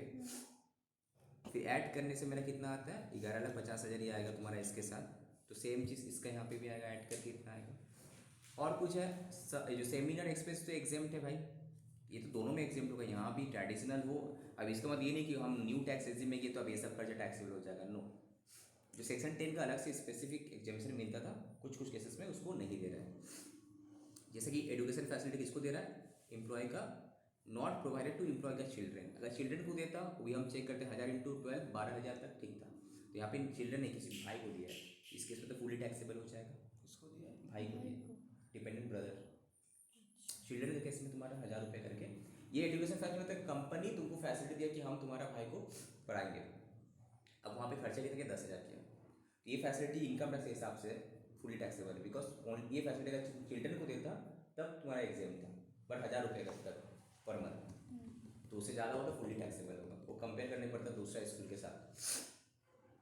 तो ना ये बस इसका सैलरी में इसको छोड़कर पूछ लेते हो, दोनों साइड में सेम इनकम है, बस एक ही जगह डिफरेंस है स्टैंडर्ड डिडक्शन जो अभी मिल रहा है इसमें नहीं मिल रहा है, बट न्यू तुम लोग का जून वाला में दिसंबर वाला में मिल जाएगा यहाँ पे 50,000, ठीक है 50 ही मिलेगा। 50 मिलेगा सेम पी टैक्स वाला नहीं मिलेगा सर, पी टैक्स वाला नहीं मिलेगा। और इसके साथ पी टैक्स का है नहीं क्वेश्चन में, तो पी टैक्स का तब मिलेगा जब खर्चा किए होंगे, हम तो खर्चा किए नहीं, क्वेश्चन डेटा दिए नहीं, तो अगर एम्प्लॉय दे तो पहले इनकम ऐड करके फिर माइनस करते, मेरा खुद का वाला डायरेक्ट यहाँ से माइनस होता है, एम्प्लॉय प्लस एम्प्लॉय मिलाकर, ठीक है। ना हाउस प्रॉपर्टी की इनकम कैलकुलेट करेंगे, तो मेरा हाउस प्रॉपर्टी रेंट में दिए थे हम, मेरा ही मालिक को रेंट में दी, तो मेरा तो इनकम हुआ अल्टीमेटली, तो कितना हुआ रेंट में 2,40,000 2,40,000, राइट। अब जब हम म्यूनिसिपल टैक्स पे करते माइनस हो जाता है, तो ये मेरा नेट एनुअल वैल्यू आया, जब हाउस प्रॉपर्टी चैप्टर डिटेल में करवाएंगे तुम लोगों को। तो सैलरी आज पर सब एक्सेप्ट करना पड़ेगा। हाँ टोटल इनकम कैलकुलेट करने बोला ना, तो 500 हेड्स का इनकम तुमको मिला के कैलकुलेट करने होगा, पहले सैलरी का, फिर हाउस प्रॉपर्टी का, फिर अगर कैपिटल इनकम होगा वो भी, 12 वाला अलग किया है, नहीं यहाँ पे सब एक साथ हेडिंग अलग है ना हाउस प्रॉपर्टी, तो ये तुम्हारा नेट एनुअल वैल्यू हो गया। तो अब तुमको क्या तुमको याद होगा हाउस प्रॉपर्टी में 30% स्टैंडर्ड डिडक्शन मिलता है of NAV, net annual value जो भी आता है उसका 30% डिडक्शन मिलेगा, इसीलिए अलग से तुम घर में जो भी खर्चा करें रिपेयर मेंटेनेंस से लेकर स्टार्ट करें कुछ भी, उसका इंश्योरेंस कुछ डिडक्शन नहीं मिलता, बिकॉज तुमको अलग से स्टैंडर्ड 30% डिडक्शन दे देता है, ओके। अब क्या इंटरेस्ट लोन है, तो मैक्सिमम अगर हम यहाँ पे लेट आउट करें इसमें अनलिमिटेड है, जितना हम लोन दे रहे होंगे उतना पूरा डिडक्शन मिल जाता है, 50,000 है, और हाउस सेल्फ ऑक्यूपेड है इसमें 2 लाख तक का लिमिट था, ठीक है, तो पूरा मिल जाएगा, तो ये मेरा इनकम है, दोनों में इनकम भी सेम हुआ, तो बस डिफरेंस है 50,000 बिकॉज ऑफ ये स्टैंडर्ड क्या बोलता है स्टैंडर्ड डिडक्शन 50,000 अभी न्यू जून वाला एग्जाम के लिए तुम लोगों का नहीं मिलेगा, बस इसका वजह से। नाउ टैक्स लायबिलिटी देखो यहाँ पे फर्क मिलेगा तुमको, ओल्ड टैक्स रेजिम में क्वेश्चन इस टाइप का ही आएगा तुम लोगों का, जब आएगा ओल्ड न्यू करके बताओ, ठीक है, don't get confuse. Old tax regime हम लोग पता है कि जिसका भी इनकम अगर उसका एज 60 लाख से कम है तो अप टू 2.5 लाख तक कुछ टैक्स नहीं लगते, तो उसका टोटल इनकम कितना 12 लाख है, तो नेक्स्ट 2,15,000 2.5 लाख के बाद क्या हम दैट इज बेसिकली 2,50,000 1 से लेके 5 लाख तक, डिफरेंस 2,50,000, हाँ। उसके ऊपर 5% लगेगा। उसके बाद 5 लाख 1 से लेकर तुम्हारा 10 लाख तक, ठीक है। डिफरेंस कितना है, मेरा कैसे 5 लाख है, और ये 8 लाख होता तो 3 लाख होता, जो भी होगा। यहाँ पे ज़्यादा है बोल के 12 से पूरा 5 लाख ही हो रहा है। नेक्स्ट 5 लाख कितना का, उसको ऊपर 20%, तो 1 लाख 1 लाख हो रहा है मेरा, राइट। अब बचा कितना, एबव 10 लाख कितना है, that is greater than 10 lakh, जितना था 2 लाख, तो 2 लाख ऊपर 30%, 60,000। तो न्यू टैक्स रेजिम में अगर कोई है, अगर उसका सीनियर सिटीजन नहीं है, तो उसका है 5, 20, 30, और एग्जाम्पशन है बेसिक 2.5 लाख। 5, 20, 30, 5 कितना, 2.5 लाख से 5 लाख 5 है डिफरेंस। 5 लाख 1 से लेके 10 लाख तक 20% डिफरेंस, ठीक है। 10 लाख के ऊपर 30%, तो इस तरह से तुम टैक्स कैलकुलेट किया। अब इसके ऊपर 4%, जैसे पहले ये हुआ करता था एजुकेशन सेस, तुमको बीकॉम में, अभी हेल्थ एंड एजुकेशन सेस 4% है। तो टोटल मेरा टैक्स कितना बनना, 1,79,400। सेम चीज़ जब तुम न्यू टैक्स रेजिम में आएगा, कितना होगा, कम होगा ना, यहाँ 5% हो गया। इसका स्लैब रेट क्या है, अप टू दिस ये नील कैलकुलेटर। नेक्स्ट 2,50,000 कितना होगा, ये भी सेम अमाउंट होगा, 12,500 ही आएगा। नाउ दैट इज ये कितना हुआ, 5 लाख से लेकर 2.5 लाख से लेकर 2.5 लाख 1 से लेकर 5 लाख तक। नेक्स्ट क्या बोला, 5 लाख से लेकर 7.5 लाख तक, कितना, नेक्स्ट 250 के ऊपर 10%, दैट इज वो भी तुम्हारा कितना हो जाएगा, डबल 25,000 हो जाएगा। ये यहाँ पे कितना था, 5 से लेके 10 तक, बट यहाँ पे क्या है, 5 से लेके 7.5, 10%, ठीक है। उसके बाद नेक्स्ट 2,50,000, दैट इज 7.5 से लेके 10 लाख तक, कितना, 15%। तो यहाँ पे ज़्यादा लग रहा था ना, यहाँ पे कम लग रहा है 15%, तो कितना होता है, 2,50,000 का, वो भी डिफरेंस कितना हुआ, 2.5 लाख, सब में 2.5, देखो डिफरेंस 2.5 लाख 2.5 लाख ही आएगा। इसके ऊपर अगर हम करते हैं 15%, तो आएगा 37,500, ओके। अब नेक्स्ट 10 लाख, मतलब बैलेंस 10 लाख क्रॉस कर गया था यहाँ तक, देखो तो 5 लाख 10 लाख हो गया था। अब बाकी बचा कितना, 12,50,000। नाउ ग्रेटर देन 10 लाख जो भी उसका है, तो 2.5 लाख है, उसके ऊपर 20%, तो यहाँ पे 30 आ रहा था, यहाँ पे 20। तो रेट में देखो हम लोग 3 स्लैब था, यहाँ पे क्या था, 2.5 लाख से 5 लाख, बट यहाँ पे क्या, 2.5 लाख से 7.5 लाख, 5%। फिर 7.5 से लेके 10 लाख, सॉरी 2.5 लाख से 7.5, 7.5 से लेके 10 लाख, फिर तुम्हारा कितना है, 10%, नहीं सॉरी गलत बोले, 2.5 लाख से 5 लाख, ये भी 2.5 लाख से 5 लाख था, ओके हो गया। अब ये 5 से 10 डायरेक्ट गया, बट ये 2 पे ब्रेक करेगा, 5 से 7.5, फिर 7.5 से 10 लाख, 2 बार ब्रेक करेगा। ये पहले वाला 5 से 7.5 में 10%, और हम लोग डायरेक्ट 5 से 10 में 20% था, यहाँ पे बेनिफिट मिला ना उसको 10%।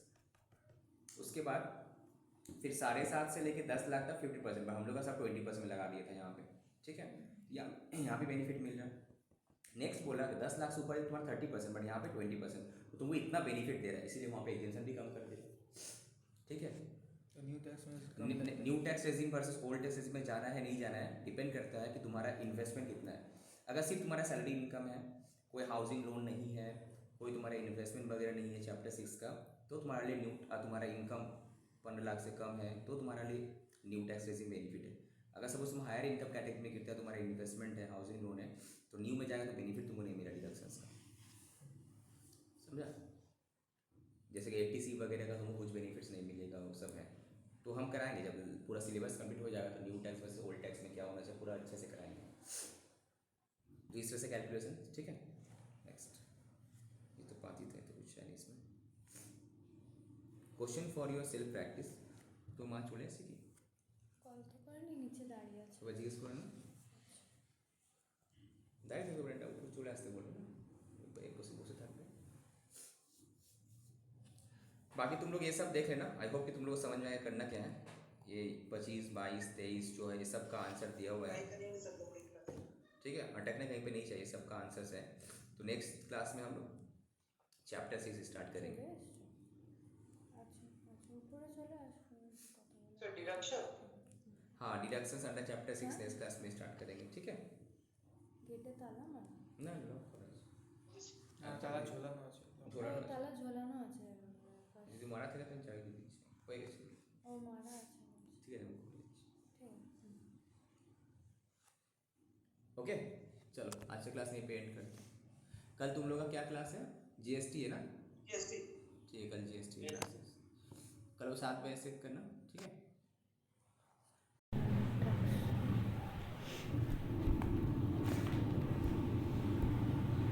तुम लोग ये सब फिर हम कराएंगे, जब भी लोग ख़त्म हो जाएगा फिर मई के बाद से फिर कराएंगे।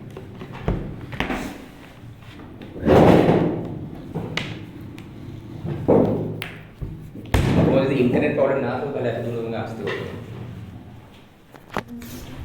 তোমার বাড়িতে ওয়াইফাই নেই? ওয়াইফাই লাগিয়ে গেলে কোনো প্রবলেম হতো না, আদারওয়াইজ তুমি হ্যাঁ আমার তো কত 500 টাকা নেয় তো রিচার্জই তো আমি কিন্তু করি আমরা 199 299, তো 250 টাকা দিতে 500 টাকা ওয়াইফাই হয়ে যায়। শুধু ওয়ান টাইম লাগালে তোমার 3000 টাকা না কত নেয় ওই সব মেশিন টেশিন যেটা। বা এখন জিও ফাইবারও আছে, বাট তোমার এরিয়াতে যেটা ভালো হবে সেটা দেখতে হবে। আমার নর্মাল কেবিল বেলা ওয়াইফাই।